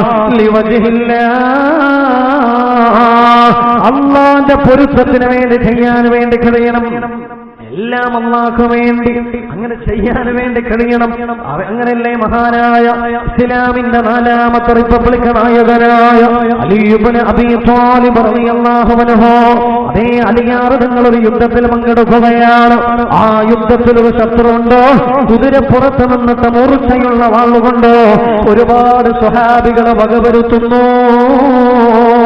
ഒരുപാട് സ്വഹാബികളെ കൊന്നൊടുക്കുകയാണ്. ആ സമയത്ത് ബഹുമാനപ്പെട്ട അലിയാറുതങ്ങളോ തന്റെ ദുൽഫുഖാർ എന്ന വാളുമായിട്ട് യുദ്ധക്കളത്തിലേക്ക് എടുത്തു ചാടുകയാ. എന്നിട്ടോ ആ ശത്രുവിന്റെ അരികിലേക്ക് ഓടിപ്പോവുകയാ. കുതിരപ്പുറത്ത് നിന്നുകൊണ്ട് വാളുകൊണ്ട് യുദ്ധം ചെയ്തിട്ട് ഒരുപാട് സ്വഹാബികളെ കൊന്നൊടുക്കുന്ന ആ ശത്രുവിനെ പിടിച്ചിട്ട് ധീരനായ അലിയാറുതങ്ങൾ യുദ്ധമുഖത്തേക്ക്, യുദ്ധക്കളത്തിലേക്ക് വലിച്ചിടുകയാ. ആ വലിച്ചിടുന്ന നേരത്തോ കുതിരപ്പുറത്ത് നിന്ന് തെറിച്ചു വീണ ആ ശത്രുവുണ്ടല്ലോ, അവന്റെ കൈകളിൽ നിന്ന് വാള് ദൂരേക്ക് ധരിച്ചു പോവുകയാ. ശൂന്യഹസ്തനായി നിരായുധനായി യുദ്ധകളത്തിൽ വീണ് കിടക്കുമ്പോ ഒരുപാട് സ്വഹാബികളെ കൊന്നൊടുക്കിയ ശത്രുവാ. ആ ശത്രുവിനെ വകവരുത്തണമെന്ന് ചിന്തിച്ചുകൊണ്ട് അലിയാർ തങ്ങൾ തന്റെ വാളങ്ങ് ഉയർത്തുകയാണ്. അലിയാർ തങ്ങൾ തന്റെ വാളങ്ങ് ഉയർത്തുകയാ. ആ വാളങ്ങ് ഉയർത്തിയ നേരത്ത് ആ ശത്രു അലിയാർ തങ്ങളുടെ മുഖത്തേക്ക് തുപ്പുന്നു. അലിയാർ തങ്ങളുടെ മുഖത്തേക്ക് തുപ്പുകയാ. അലിയാർ തങ്ങളുടെ മുഖത്തേക്ക് ശത്രു തുപ്പിയപ്പോ അലിയാർ തങ്ങൾ ആ മനുഷ്യനൊന്നും ചെയ്തില്ല. ഉയർത്തിയ വാള് താഴ്ത്തിയിട്ട് അലിയാർ തങ്ങൾ സ്വഹാബികളുടെ ഇടയിലേക്ക് തിരിച്ചു പോവുകയാ. ആ നേരത്തെ സ്വഹാബികൾ ചോദിക്കുകയാണ്, അല്ല അലിയാർ നിങ്ങളെന്തേ ഒന്നും ചെയ്യാതിരുന്നത്? ആ ശത്രുവിനെ വകവരുത്താനുള്ള അവസരം കിട്ടിയിട്ട് അങ്ങന്റെ അത് ഉപയോഗപ്പെടുത്താതിരുന്നതെന്ന് ചോദിച്ചപ്പോ അലിയാർ തങ്ങൾ പറഞ്ഞൊരു വാക്കുണ്ട്, മോമിനിങ്ങള്, അല്ലാഹുവിനെ സ്നേഹിക്കുന്ന മോമിനിങ്ങൾ പറയേണ്ട വാക്കാണ്. അലിയാർ തങ്ങൾ പറഞ്ഞതോ ഒന്ന് കാതു തുറന്നു കേട്ടോ. അലിയാർ തങ്ങൾ പറയുകയാണ്, സ്വഹാബികളെ, ഞാൻ യുദ്ധത്തിന് വേണ്ടി വന്നതല്ലാക്ക് വേണ്ടിയാ, ഞാൻ യുദ്ധം ചെയ്തതല്ലാക്ക് വേണ്ടിയാ, ഞാൻ ആ ശത്രുവിന്റെ അരികിലേക്ക് ഓടിപ്പോയതല്ലാക്ക് വേണ്ടിയാ, അവന് കുതിരപ്പുറത്തുനിന്ന് താഴേക്ക് വലിച്ചിട്ടതല്ലാക്ക് വേണ്ടിയാ, അവനെ വെട്ടാന് വേണ്ടി എന്റെ വാളോങ്ങിയത് വാളുയർത്തിയതല്ലാക്ക് വേണ്ടിയാണ്. പക്ഷേ ആ നേരത്തെ അവൻ എന്റെ മുഖത്തേക്ക് തുപ്പിയല്ലോ. എന്റെ മുഖത്തേക്ക് തുപ്പിയപ്പോൾ ഞാൻ ചിന്തിച്ചു പോയി, പടച്ചോനെ, ഇനി ഞാൻ അവനെ വെട്ടിക്കഴിഞ്ഞാൽ അതെന്നെ തുപ്പിയതിന്റെ പേരിലായി പോകോ എന്ന് ചിന്തിച്ചിട്ടാണ് ഞാൻ അവനെ ഒന്നും ചെയ്യാതിരുന്നത് എന്ന് ബഹുമാനപ്പെട്ട അലി ഇബ്നു അബീ ത്വാലിബ് റളിയല്ലാഹു അൻഹു പറയുമ്പോൾ, എന്റെ പ്രിയപ്പെട്ട മുഅ്മിനീങ്ങളെ, നമ്മൾ ചെയ്യുന്നത് അല്ലാഹുവിന് വേണ്ടിയാണോ? ഇരിക്കുന്നത് അല്ലാഹുവിന് വേണ്ടിയാണോ? നിസ്കരിച്ചത് അല്ലാഹുവിന് വേണ്ടിയാണോ? നമ്മുടെ പ്രവർത്തനങ്ങൾ അല്ലാഹുവിന് വേണ്ടിയാണോ? നിന്റെ പ്രിയപ്പെട്ട ഭാര്യയുടെ മുദ്ദു നോക്കിയിട്ട് പുഞ്ചിരിച്ചത് പടച്ചവന് വേണ്ടിയാണോ? ബഹുമാനപ്പെട്ട ഉമർ ഇബ്നുൽ ഖത്താബ് റളിയല്ലാഹു അൻഹുവിനെ അറിയാമല്ലോ. ആ ഉമർ റളിയല്ലാഹു അൻഹുവിന്റെ ജീവിതത്തെ കുറിച്ചിട്ട് പറയുന്നുണ്ടോ? അതേ ഉമർ റളിയല്ലാഹു ഇസ്ലാമിലേക്ക് വന്നതിന് ശേഷം എന്റെ റസൂലുള്ളാഹിക്ക് വേണ്ടിയല്ലാതെ തന്റെ ഭാര്യയുമായി ലൈംഗിക ബന്ധത്തിൽ ഏർപ്പെട്ടിരുന്നില്ലോ. റസൂലുള്ളാഹിക്ക് വേണ്ടിയല്ലാതെ, അല്ലാഹുവിന്റെ തൃപ്തിക്ക് വേണ്ടിയല്ലാതെ ഭാര്യയുമായി ലൈംഗിക ബന്ധത്തിൽ ഏർപ്പെട്ടിരുന്നില്ല എന്ന് ആ ഉമർ റളിയല്ലാഹു അൻഹുവിന്റെ ചരിത്രം രേഖപ്പെടുത്തുകയാ. എങ്ങനെ ജീവിച്ച ഉമറാ? ആരായി ഉമർ എന്ന് പറഞ്ഞാൽ വീരനും വില്ലാള് വീരനും വീരശൂര പരാക്രമിയുമാ. ആ ഉമർ വരുന്നുണ്ടെന്നറിഞ്ഞു കഴിഞ്ഞാൽ 7-ാം നൂറ്റാണ്ടിലെ കുട്ടികൾ ഇങ്ങനെ പേടിച്ചു പറക്കുമായിരുന്നു. ആ ഉമർ വരുന്നുണ്ടെന്നറിഞ്ഞാൽ സ്ത്രീകൾ ഓടി മറയുമായിരുന്നു. ആ ഉമർ വരുന്നുണ്ടെന്നറിഞ്ഞാൽ ഏതൊരു വീരന്റെയും ഇടനെഞ്ചൊന്ന് പതറുമായിരുന്നു. അത്രയും വീരനായ ഉമർ ഇബ്നുൽ ഖത്താബ് ആ ഉമർ ഇസ്ലാമിലേക്ക് കടന്നു വന്നതിന് ശേഷം സ്വന്തം ഭാര്യയുമായി സുഖം പങ്കിട്ടതുപോലും ആർക്ക് വേണ്ടിയാണെന്നറിയോ? വജിഹില്ല, അല്ലാഹുവിന്റെ പൊരുത്തത്തിന് വേണ്ടിയാ, റസൂലുള്ളാഹിന്റെ സുന്നത്തിനെ മുറുകെ പിടിക്കാൻ വേണ്ടിയാ. ഇത് റസൂലുള്ളാഹിന്റെ സുന്നത്താണെന്ന ചിന്തയോടുകൂടിയാ ചെയ്തിട്ടുള്ളത്. എന്റെ പ്രിയപ്പെട്ടവരെ, ഇന്ന് നാം ഭക്ഷണം കഴിച്ചല്ലോ. ആർക്ക് വേണ്ടിയാ ഭക്ഷണം കഴിച്ചത്? അല്ലാഹുവിന് വേണ്ടി ഭക്ഷണം കഴിക്കാൻ കഴിയണം. എന്റെ റസൂലുള്ളാഹിന്റെ സുന്നത്താണല്ലോ. അതുപോലെ ഓരോ കർമ്മങ്ങള് ഈ നിന്റെ വീടിന്റെ ബാത്റൂമിലേക്ക് കടന്നു പോകുന്ന നേരത്തോ ഇടത് കാലെടുത്ത് വെച്ച് കയറി പോകുമ്പോ ഇത് റസൂലുള്ള ചെയ്തതാണല്ലോ. ആ ബാത്റൂമിൽ ഇരിക്കുന്ന രൂപം പോലും പറയുന്നുണ്ടല്ലോ, ഇടത്തെ കാലിന്റെ മേലെ ചെരിഞ്ഞിരിക്കണമെന്ന് മുഹമ്മദ് മുസ്തഫ സല്ലല്ലാഹു അലൈഹി വസല്ലമ തങ്ങളെ പറയുകയാണ്, ഇടത്തെ കാലിന്റെ മേലെ ചെരിഞ്ഞിരിക്കണമെന്ന്. എന്നാൽ ബാത്റൂമിൽ ഇരിക്കുന്ന ഇരുത്തമുണ്ടല്ലോ, അതുപോലും റസൂലുള്ളാഹിന്റെ സുന്നത്താ. അതുപോലും പടച്ചതമ്പുരാന്റെ പൊരുത്തത്തിന് വേണ്ടിയാണ്.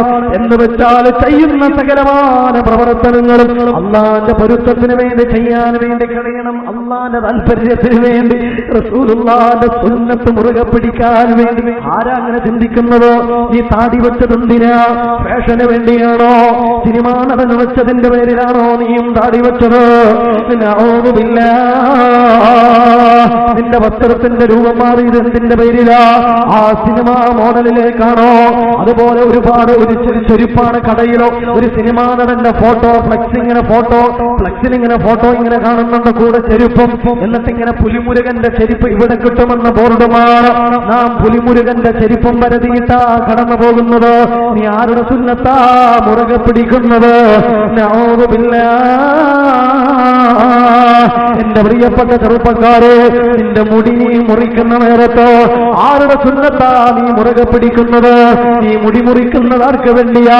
നീ താടി വളർത്തുന്നത് ആർക്ക് വേണ്ടിയാ? നീ വസ്ത്രം ധരിക്കുന്നത് ആർക്ക് വേണ്ടിയാ? നീ പഠനം നടത്തുന്നത് ആർക്ക് വേണ്ടിയാ?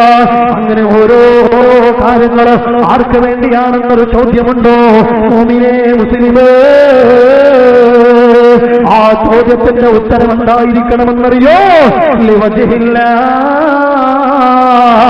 അല്ലാഹുവിന്റെ പൊരുത്തത്തിന് വേണ്ടിയെന്നും അല്ലാഹുവിന്റെ പൊരുത്തത്തിന് വേണ്ടിയാണ് ഞാൻ ഇപ്രകാരം ചെയ്യുന്നതെന്ന് ചിന്തിക്കാനും തീരുമാനിക്കാനും നമുക്ക് കഴിയണം. എന്നാലല്ലേ സ്നേഹം പൂർണ്ണമാവുകയുള്ളൂ. സ്നേഹമുണ്ടെന്ന് പറഞ്ഞിട്ട് കാര്യമില്ലല്ലോ. ആ സ്നേഹം അർത്ഥപൂർണ്ണമാകുന്നത് നിന്റെ പ്രവർത്തനങ്ങൾ അല്ലാഹുവിന് വേണ്ടിയാകുമ്പോഴാണ്. നമ്മുടെ പ്രവർത്തനങ്ങൾ അല്ലാഹുവിന് വേണ്ടിയാണോ? ഞാൻ ഒരു സ്ഥലത്ത് വാഴലിന് വേണ്ടി പോയപ്പോ അവിടുന്ന് പ്രസംഗിക്കാൻ വേണ്ടി എന്നെ ക്ഷണിച്ചു. സ്വാഗതം പറഞ്ഞത് ഒരു സെക്രട്ടറിയാണ്, കമ്മിറ്റി സെക്രട്ടറി. അപ്പൊ എന്റെ പേര് വിളിച്ചു എന്നെ ക്ഷണിച്ചു. ഞാൻ അവിടെ കസേരയിൽ ഇരിക്കുന്നുണ്ട്. അപ്പൊ എന്റെ പേര് വിളിച്ചപ്പോ ഞാൻ എഴുന്നേറ്റ് നടന്ന് ആ പ്രസംഗ പീഠത്തിലേക്ക് ഇങ്ങനെ നടന്നു പോകുന്ന ഒരു ചെറിയൊരു ഗ്യാപ്പ് ഉണ്ടല്ലോ, ആ ഗ്യാപ്പിൽ ആ കമ്മിറ്റി സെക്രട്ടറി എന്റെ അടുത്ത് വന്നിട്ട് എന്റെ ചെവിയിൽ എന്നോട് പറയണം, ഉസ്താദേ ഞാനാണ് ഇവിടുത്തെ സെക്രട്ടറി, എന്റെ പേര് ഡാഷ് ഡാഷ് ഹാജി എന്നാണ്. പേര് പറയണ്ടല്ലോ, ഡാഷ് ഡാഷ് ഹാജി എന്നാണ്, ഞാനാണ് ഇവിടുത്തെ സെക്രട്ടറി. പ്രസംഗിക്കുമ്പോ എന്റെ പേര് പറയണേ എന്ന്, പ്രസംഗിക്കുമ്പോ എന്റെ പേര് പറയണേ എന്ന്. ഒന്ന് ആലോചിച്ച് നോക്കിയാ ഇവരൊക്കെ ആർക്ക് വേണ്ടിയാ പ്രവർത്തിക്കുന്നത്? എന്ത് പ്രവർത്തിച്ചിട്ടെന്ത് കാര്യമുള്ളത്? ഒരു മണ്ണാങ്കട്ടയില്ല, ഒരു കാര്യമില്ല. പരലോകത്ത് വട്ടപൂജ ബിഗ് സീറോ, ഒന്നുമില്ലാതെ പരലോകത്തേക്ക് കടന്നു വരും. എന്ത് ചെയ്തിട്ടും കാര്യമില്ല. പ്രസംഗിക്കുമ്പോ എന്റെ പേര് പറയണേ. ഇന്നലെ ഞാനൊരു സ്ഥലത്ത് വയലിനെ പോയി. വയലിനിപ്പോ പരിചയത്തിലുള്ള ഒരാളാണ്, ഒരുപാട് വയലുകൾക്ക് അവസരം തന്ന ഒരാളാണ്. അദ്ദേഹം പറയാണ്, ഞാൻ അവിടെ ഉണ്ടാവും, ഒന്ന് ഹൈലൈറ്റ് ചെയ്ത് പറയണേ എന്ന്. ഞാനൊരക്ഷരം മുണ്ടിയിട്ടില്ല, പേര് വരെ വന്നില്ല. എന്താ ഇപ്പൊ എല്ലാ ആളുകൾ അറിയണേ എന്ന ചിന്താണ്. അള്ളാഹ് അറിയണമെന്നും അള്ളാഹ് സ്വീകരിക്കണമെന്നല്ല, ജനങ്ങൾ സ്വീകരിക്കണം. പിന്നെന്ത് സ്നേഹം, പിന്നെ എത്ര അമല് ചെയ്താൽ ഒരു കാര്യമില്ല. നിസ്കരിച്ചാൽ ഒരു മധുരം കിട്ടൂല. മഹാനായ ഉമർ ഇബ്നുൽ ഖത്താബ് റളിയല്ലാഹു അൻഹു ഇസ്ലാമിന്റെ ഖലീഫയാവുകയാണ്. അഥവാ അബൂബക്കർ സിദ്ദീഖ് റളിയല്ലാഹു അൻഹു വഫാത്തായി. അബൂബക്കർ സിദ്ദീഖ് റളിയല്ലാഹു അൻഹു വഫാത്തായി. അങ്ങനെ 2-3 ദിവസം കഴിഞ്ഞപ്പോ ഉമർ ഇബ്നുൽ ഖത്താബ് റളിയല്ലാഹു അൻഹു ഭരണമേറ്റെടുക്കുകയാണ്. ഇത് സൗണ്ട് കൂടോ കൂട്ടിത്തരുവാ? ഇനി ഒരു അരമണിക്കൂറെങ്കിലും പറയണ്ടേ? ഉമർ ഇബ്നുൽ ഖത്താബ് റളിയല്ലാഹു അൻഹു ഭരണമേറ്റെടുക്കുകയാണ് സിദ്ദീഖ് റളിയല്ലാഹു അൻഹുവിന്റെ വഫാത്തിന് ശേഷം. അങ്ങനെ ബഹുമാനപ്പെട്ട ഉമർ റളിയല്ലാഹു അൻഹു ഒരു സ്വഭാവമുണ്ട്. രാത്രിയായി കഴിഞ്ഞാൽ ഉമർ റളിയല്ലാഹു അൻഹു തന്റെ നാട്ടിലൂടെ നടന്നു നീങ്ങുകയാണ്. ഓരോ പാവപ്പെട്ടവന്റെ വീടിന്റെ സമീപത്തിലൂടെയും നടന്നു നീങ്ങുകയാണ്. ആരെങ്കിലും വല്ല പ്രയാസങ്ങളും അനുഭവിക്കുന്നുണ്ടോ, വല്ല വേദനകളും അനുഭവിക്കുന്നുണ്ടോ, ആ നാട്ടുകാരുടെ ക്ഷാമക്ഷേമങ്ങൾ അന്വേഷിച്ചുകൊണ്ട് ഉമർ ഇബ്നുൽ ഖത്താബ് റളിയല്ലാഹു അൻഹു നടന്നു നീങ്ങുകയാണ്. അന്നേരം അതാണ് ദൂരെ ഒരു വീട് കാണുകയാണ്. ആ വീട്ടിലേക്ക് ഉമർ റളിയല്ലാഹു അൻഹു നടന്നു പോവുകയാണ്. അന്നേരം ആ വീട്ടിലുള്ളത് ഒരു പാവപ്പെട്ട ഉമ്മാമയാണ്. ആ ഉമ്മാമാക്ക് കണ്ണിന് കാഴ്ച പോലുമില്ല, കണ്ണ് കാണാത്ത ഉമ്മാമയാണ്. ആ ഉമ്മാമാനെ കണ്ടപ്പോൾ ഉമറിന് ദയ തോന്നുകയാണ്. ഉമർ ആ പാതിരാ നേരത്ത് ആ ഉമ്മാമയുടെ വീട്ടിലേക്ക് കയറി പോവുകയാ. എന്നിട്ട് ഉമ്മാമാക്ക് വേണ്ടതെല്ലാം ചെയ്തു കൊടുക്കുകയാ. ആ ഉമ്മാമയുടെ വസ്ത്രമലക്കി കൊടുക്കുകയാ. ആ ഉമ്മാമയുടെ വീട് വൃത്തിയാക്കി കൊടുക്കുകയാ. ആ ഉമ്മാമാക്ക് ഭക്ഷണം പാകം ചെയ്തു കൊടുക്കുകയാ. അങ്ങനെ വേണ്ടതെല്ലാം ചെയ്തു കൊടുത്തിട്ട് ആ പാതിരാ നേരത്ത് ഉമർ റളിയല്ലാഹു വീട് വിട്ട് ഇറങ്ങാൻ വേണ്ടി പോകുമ്പോ ഉമർ റളിയല്ലാഹു അൻഹു ചിന്തിക്കുകയാണ്, പടച്ചോനെ, ഞാൻ ആദ്യമായിട്ടാണല്ലോ ഈ കണ്ണ് കാണാത്ത ഉമ്മാമാക്ക് ഇതെല്ലാം ചെയ്തു കൊടുത്തത്. എന്നാൽ എനിക്ക് മുമ്പ് ഇത്രയും കാലം ഇതൊക്കെ ആരാ ചെയ്തു കൊടുത്തിട്ടുണ്ടാവുക? ഇതറിയാൻ വേണ്ടി ആ ഉമ്മാമയുടെ അരികെ ചെന്നിട്ട് ഉമർ റളിയല്ലാഹു അൻഹു ചോദിക്കുകയാ, അല്ലയോ ഉമ്മാമ, ഞാൻ ആദ്യമായിട്ടാണല്ലോ ഇങ്ങനെയൊക്കെ ചെയ്തു തരുന്നത്. എന്നാൽ ഇത്രയും കാലം ഇതൊക്കെ നിങ്ങൾക്ക് ചെയ്തു തന്നതാരാ എന്ന് ഉമർ ഇബ്നുൽ ഖത്താബ് റളിയല്ലാഹു അൻഹു ചോദിച്ചപ്പോ ആ ഉമ്മാമ പറയുകയാണ്, മോനെ മോനെ, നീ ഇന്ന് രാത്രി എന്റെ വീട്ടിലേക്ക് കടന്നു വന്നതുപോലെ എല്ലാ രാത്രിയും എന്റെ വീട്ടിലേക്ക് ഒരാൾ വരാറുണ്ട്. അയാൾ നീ ചെയ്തു തന്നതുപോലെ വസ്ത്രമലക്കി തരാറുണ്ട്. അയാൾ നീ ചെയ്തു തന്നതുപോലെ ഭക്ഷണം പാകം ചെയ്തു തരാറുണ്ട്. എന്റെ വീട് വൃത്തിയാക്കി തരാറുണ്ട്. എല്ലാ കാര്യങ്ങളും ചെയ്തു തന്നിട്ട് അയാൾ പാതിരാ നേരത്ത് തിരിച്ചു പോകും. എല്ലാ ദിവസവും അയാൾ അപ്രകാരം ചെയ്യും. പക്ഷേ അയാളുടെ പേരെനിക്കറിയില്ല, അയാളുടെ നാടെനിക്കറിയില്ല, അയാളുടെ രൂപം ഞാൻ കണ്ടിട്ടുമില്ല. എന്നാൽ ഇപ്പോൾ 3-4 ദിവസമായി അയാളെ കാണുന്നില്ല. 3-4 ദിവസമായ അയാളെപ്പോൾ ഞാൻ കാണുന്നില്ല. ഇത് പറഞ്ഞപ്പോഴാണ് ഉമർ റളിയല്ലാഹു അൻഹു അത്ഭുതപ്പെട്ടു പോയത്.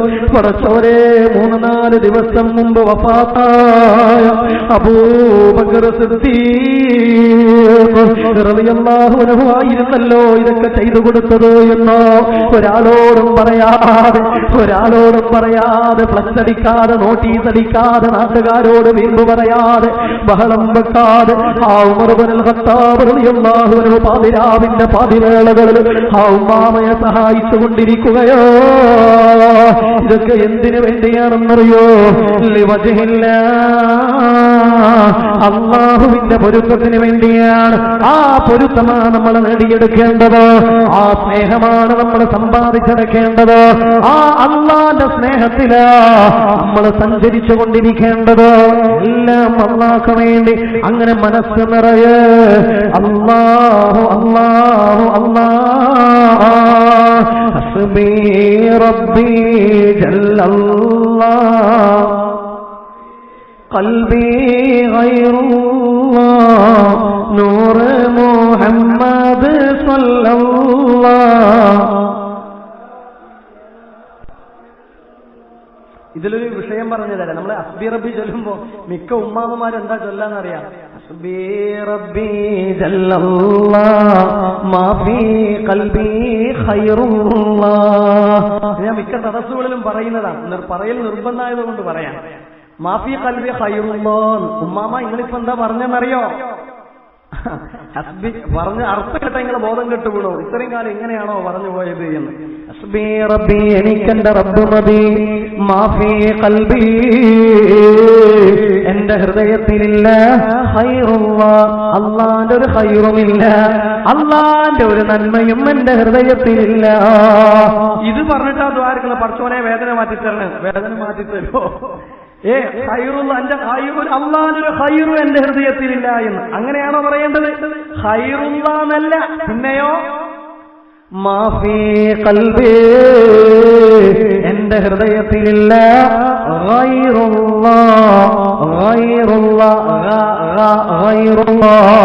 അല്ലാഹുവല്ലാതെ മറ്റൊന്നുമില്ല. അങ്ങനെയാ പറയുന്നതെന്ന് പറഞ്ഞ് ഹസ്ബി റബ്ബി ജല്ലല്ലാഹ് മാ ഫീ ഖൽബി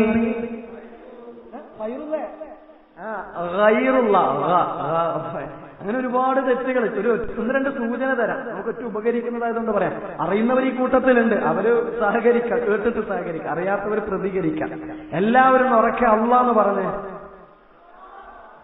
ഉഷാറാക്കിയിട്ടുണ്ടല്ലോ. അതിന് അല്ലാഹ് എന്ന് പറയുമ്പോൾ നാവിന്റെ തറ്റം മേലത്തെ പല്ലിന് മുട്ടുന്നുണ്ടോ ഇല്ലയോ എന്ന് ചിന്തിച്ചിട്ട് പറഞ്ഞേ അല്ലാഹ്. ഒന്നും കൂടി, മുട്ടുന്നുണ്ടോ ഇല്ലയോ? ഇല്ലേ?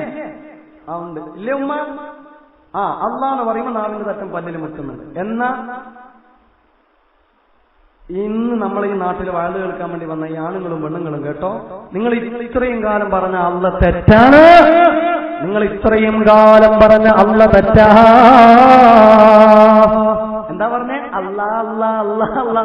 നാവിന്റെ തെറ്റം പല്ലിൽ മുട്ടിച്ചിട്ടല്ലേ പറഞ്ഞത് അല്ലാ? അത് തെറ്റാണ് തെറ്റാണ് തെറ്റാ. പിന്നെ എങ്ങനെയാ പറയേണ്ടത്? തറ്റം, നാവിന്റെ തറ്റം പല്ലിൽ മുട്ടിക്കാതെ പറയണം. ഒന്ന് മുട്ടിക്കാണ്ട് പറഞ്ഞേ. ഇത് എവിടെയെങ്കിലും കൊണ്ടുപോയി മുട്ടിക്കണ്ടേ? പല്ലിനല്ല മുട്ടിക്കേണ്ടത്, പിന്നെ അണ്ണാക്കേടെയുള്ളത് എവിടെയാ മുട്ടിക്കേണ്ടത്? നൊണ്ണി, പല്ലിന്റെ തൊട്ടടുത്തുള്ള നൊണ്ണിനാ മുട്ടിക്കേണ്ടത്, മേലത്തെ പല്ലിന്റെ തൊട്ടടുത്തുള്ള അല്ലാ. ശരിക്കും പറഞ്ഞ ലാന്ന് പറയുന്നത് പോലെ, ലാന്ന് പറഞ്ഞ എല്ലാവരും ഉറക്കെ പറഞ്ഞേ. ലാന്ന് പറയുമ്പോ നാവിന്റെ തറ്റം പല്ലിൽ മുട്ടുന്നുണ്ടോ? ഈ ഇല്ല എന്ന് പറയുമ്പോ ഒരു ലാ ഇല്ലേ? ഇല്ലേ. ആ ലാ പറയുമ്പോ നാവിന്റെ തറ്റം പല്ലിൽ മുട്ടുന്നുണ്ടോ? ഇല്ല. അപ്പൊ ലാ എന്ന് പറയുമ്പോൾ നാവിന്റെ തറ്റം പല്ലിൽ മുട്ടാത്തതുപോലെ അല്ലാ എന്ന് പറയുമ്പോൾ നാവിന്റെ തറ്റം പല്ലിൽ മുട്ടാതെ പറയണം. ലാ ലാ അല്ലാ അല്ലാ അല്ലാ അല്ലാ അല്ലാ എന്ന് പറയണം. ഞാൻ ഇവിടുന്ന് പോകുമ്പോ നിങ്ങൾ കല്ലെടുത്തെറിയില്ലെങ്കിൽ ഞാനൊരു കാര്യം പറയട്ടാ. ഒരല്ലാന്ന് വരെ പറയാനറിയാത്ത ടീം എന്റെ ചങ്ങായിമാരെ, ഞാൻ നിങ്ങളെ കളിയാക്കുകയാണെന്ന് നിങ്ങൾക്ക് തോന്നുന്നുണ്ടാ? ആണ്. ഇങ്ങനെ കളിയാക്കിയത് ഇവർക്ക് തോന്നിയിട്ടില്ലേ കളിയാക്കുകയാണ്? ചങ്ങായിമാരെ, നിങ്ങളെ കളിയാക്കിയത് തന്നെയാണ് അല്ലാന്ന് പറയാൻ അറിയാത്ത ടീം. അമുസ്ലിമീങ്ങൾ പറയും അള്ളാഹു അള്ളാഹു. അപ്പൊ നമ്മളെ കളിയാക്കിയിട്ട് പറയും അള്ളാഹു അല്ലടാ അള്ളാഹു. നമ്മളള്ളയും തെറ്റ്, അവരള്ളയും തെറ്റ്. അള്ളാഹു അല്ല, പിന്നെ അല്ലാ അല്ലാ അല്ലാ. നാവിന്റെ തറ്റം പല്ലിൽ മുട്ടാതെ പറയണം. മാഷാ അല്ലാഹ്. ഖദീജ, റഹ്മത്തെ, ഫാത്തിമ, ആയിഷ ഇന്ന് വായതിന് വന്നതിന് മുതലായിട്ടില്ലേ? എന്ത് മുതലായിട്ടില്ലേ? മുതലായി, നല്ലോണം മുതലായി. ഇനി എന്ത് വേണമെന്നറിയാം? വീട്ടിലെത്തിയ ഉടനെ ഉമ്മാമ എല്ലാവർക്കും ലഡു വിതരണം വീട്ടുകാർക്ക്. എന്തിനാ? അല്ലാന്ന് പറയാൻ പഠിച്ച ദിവസമാണ് മോനെ, ഇന്ന് ലഡു പിടിച്ചോ അല്ലേ? മാഷാ അല്ലാഹ്. അല്ലാ, തെറ്റില്ലാതെ അങ്ങനെ എന്തെല്ലാം തെറ്റ് ഫാത്തിഹ സൂറത്തിൽ തന്നെ കാണാമല്ലോ. ഫാത്തിഹ സൂറത്തിന്റെ പ്രത്യേകത എന്താണ്? നമസ്കാരത്തിൽ നമ്മൾ പാരായണം ചെയ്യുന്നു, എന്നാൽ ഒരക്ഷരം തെറ്റിക്കഴിഞ്ഞാൽ അവന്റെ ഫാത്തിഹ തെറ്റാ. എന്നാൽ ഫാത്തിഹ തെറ്റിയാലോ അവന്റെ നിസ്കാരം ബാത്തിലാ. ഫാത്തിഹ തെറ്റിയുടെ അക്ഷരം തെറ്റിക്കഴിഞ്ഞാൽ ഫാത്തിഹ തെറ്റാണ്, ഫാത്തിഹ തെറ്റിയാൽ നിസ്കാരവും ബാത്തിലാണ്. എന്നാൽ ഫാത്തിഹ സൂറത്തില് ഒരക്ഷരമുണ്ട്, സ്വാദിന്റെ മേലെ പുള്ളിയിട്ട അക്ഷരം. അത് രണ്ട് സ്ഥലങ്ങളിലുണ്ട്. വാദ് എന്ന അക്ഷരം, മഗ്ലൂബി, അതുപോലെ വലദ്ദാലീൻ. ഇങ്ങനെ രണ്ട് സ്ഥലങ്ങളിൽ വാദ് വരുന്നുണ്ട്. ഒരു 5 മിനിറ്റ് ശ്രദ്ധിച്ചാൽ നിങ്ങൾക്ക് മുതലാവും. വേണമെങ്കിൽ ശ്രദ്ധിച്ചോ. വാദ് രണ്ട് സ്ഥലങ്ങളിൽ വരുന്നുണ്ട്, മഗ്ലൂബിന്റെ അടുത്തും വലദ്ദാലിന്റെ അടുത്തും. എന്നാൽ എന്റെ പ്രിയപ്പെട്ടവരെ, എങ്ങനെയാണ് വാദ് ഉച്ചരിക്കേണ്ടതെന്ന് നമ്മൾ പഠിച്ചിട്ടുണ്ടോ? പണ്ട് മദ്രസയിൽ നിന്ന് പഠിപ്പിക്കപ്പെട്ടിട്ടുണ്ട്.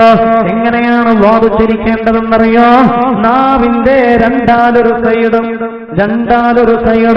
നാവിന്റെ രണ്ടാലൊരു സൈഡ്, രണ്ടാലൊരു മേലെ അണപ്പല്ലിൽ മുട്ടിച്ചിട്ടാ വാദ് പറയേണ്ടത്. എങ്ങനെയാ പറയേണ്ടത്? നാവിന്റെ രണ്ടാലൊരു സൈഡ്, നാവിന്റെ തറ്റമല്ല മുട്ടിക്കേണ്ടത്, നാവിന്റെ രണ്ടാലൊരു സൈഡ്, രണ്ടാലൊരു മേലെ അണപ്പല്ലിൽ മുട്ടിച്ചിട്ടാണ് വാദ് പറയേണ്ടത്. ഈ പറയുന്നവന്, അഥവാ എനിക്ക്, എന്റെ നാവിന്റെ ഇടത്തെ സൈഡ്, ഇടത്തെ മേലെ അണപ്പല്ലിൽ മുട്ടിച്ചിട്ടാണ് ഞാൻ വാദ് പറയാറുള്ളത്. മഗ്ലൂബി, നാവിന്റെ തറ്റമല്ല മുട്ടിക്കേണ്ടത്, നാവിന്റെ ഒരു സൈഡ്, ഒരു മേലെ അണപ്പല്ലിൽ മുട്ടിക്കുക. എന്നിട്ട് പറയുക വാദ് മഗ്ലൂബി വലദ്ദാലീൻ. അങ്ങനെയാ വാദ് പറയേണ്ടത്. ഇങ്ങനെയല്ലാതെ വാദ് പറഞ്ഞാൽ അവന്റെ വാദ് തെറ്റാ, അവന്റെ ഫാത്തിഹ തെറ്റാ, അവന്റെ നിസ്കാരം ബാത്തിലാ. ഇത്രയും കാലം ഇങ്ങനെയാണോ വാദ് പറഞ്ഞത്? Yes or no? പേടിയുണ്ടല്ലേ? ഇത്രയും കാലം ഇങ്ങനെയല്ല മോള് പറഞ്ഞതെങ്കിൽ ഫാത്തിഹ തെറ്റാണ്, നിസ്കാരം ബാത്തില. ബേജാറായില്ല ഉമ്മാമ, ബേജാറാവണ്ട. കാരണം ഇത്രയും കാലം അറിയാത്തത് കൊണ്ടാണല്ലോ. അതുകൊണ്ട് അല്ലാഹു തആല പൊരുത്തപ്പെട്ട് തരട്ടെ. ആമീൻ. ഇത്രയും കാലം അറിയാത്തതുകൊണ്ടാണ് പൊരുത്തപ്പെട്ടത്.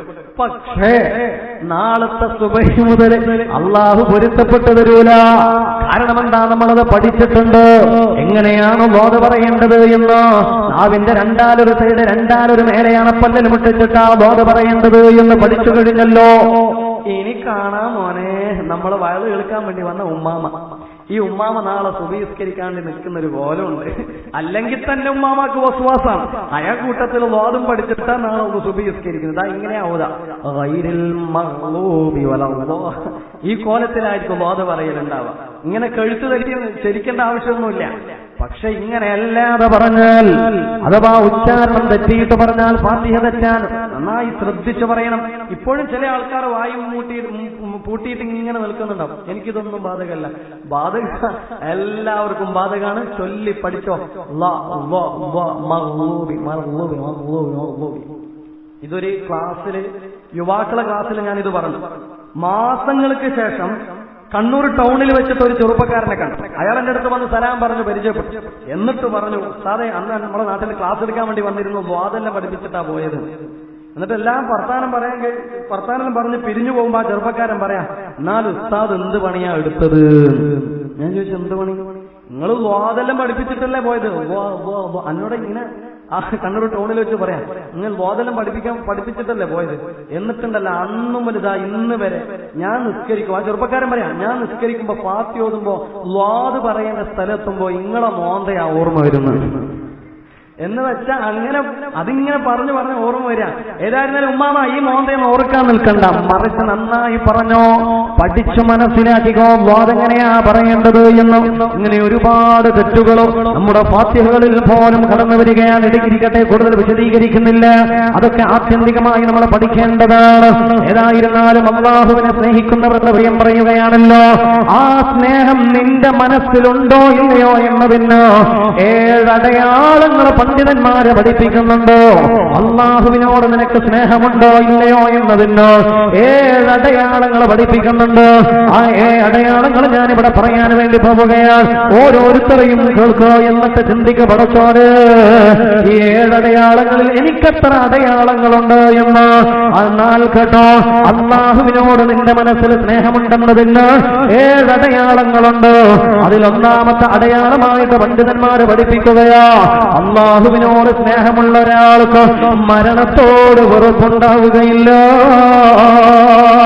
മരണത്തോട് വെറുപ്പുണ്ടാവുകയില്ല എന്ന്. മരണത്തോട് വെറുപ്പുണ്ടാവില്ല. ചങ്ങാതിമാരെ, എപ്പോഴും നമ്മുടെ കൂടെയുള്ള മലക്കിന്റെ പേരെന്താ? മുൻകറിന് കീറ. നമ്മളെന്താ ഖബറിലുള്ളത്? ആരാ? മായൽ മിൻ ഖൗലി ഇല്ലാ ലദൈഹി റഖീബുൻ അതീദ്. റഖീബ് അതീദ് അലൈഹിമുസ്സലാമാണ് എപ്പോഴും നമ്മുടെ കൂടെയുള്ളത്. അല്ലേ? എന്നാൽ നമുക്ക് ഏറ്റവും കൂടുതൽ പേടിയുള്ള ഒരു മലക്കേതാണ്? ഇബ്രാഹിം, അസ്രായിൽ. എന്തിനാ അസ്രായിലെ പേടി? മരിക്കാൻ പേടി. അവൻ മരിക്കും. മരിക്കാൻ പേടിയുണ്ടാവില്ലേ? മരിക്കാൻ പേടിയുണ്ടാവും. മരിക്കാൻ പേടിയുണ്ടാവൂല എന്നല്ല ഇപ്പം പറഞ്ഞത്. പിന്നെയോ, മരണത്തോട് വെറുപ്പുണ്ടാവുകയില്ല എന്ന്. മരണത്തോട് വെറുപ്പുണ്ടാവൂല മോമിനീങ്ങൾക്ക്. എന്തുകൊണ്ടോ? മോമിനീങ്ങളുടെ ഖൽബില് ആ മരണത്തെക്കുറിച്ച് അവർക്കറിയാം. ഒരു മോമിനെ ഏറ്റവും കൂടുതൽ ആഗ്രഹിക്കുന്നതെന്ത്? ഈ കൂട്ടത്തിൽ ആരെങ്കിലും ഒരാൾ ഉറക്ക മറുപടി പറയോ? ഒരു മോമിനെ ഏറ്റവും കൂടുതൽ ആഗ്രഹിക്കുന്നതെന്ത്? സ്വർഗമല്ല. മോമിൻ ഏറ്റവും കൂടുതൽ ആഗ്രഹിക്കുന്നത് സ്വർഗമേ അല്ല. ലാ ഇലാഹ ഇല്ലല്ലാഹ് ചൊല്ലി മരിക്കലുമല്ല. അതിനേക്കാൾ അപ്പുറം അവൻ ആഗ്രഹിക്കുന്നുണ്ട്.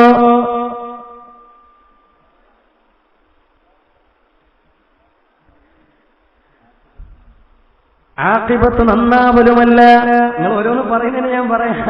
ഒരു മുഅ്മിൻ ഏറ്റവും കൂടുതൽ ആഗ്രഹിക്കുന്നത് ലിഖാ അല്ലാഹ്, അല്ലാഹുവിനെ കാണാനാണ്. അള്ളാനെ കാണാനാ ഒരു മുഅ്മിൻ ഏറ്റവും കൂടുതൽ ആഗ്രഹിക്കുന്നത്. അള്ളാനെ കാണുകയാണെങ്കിൽ നരകത്തിൽ പോയാലും കുഴപ്പമില്ല.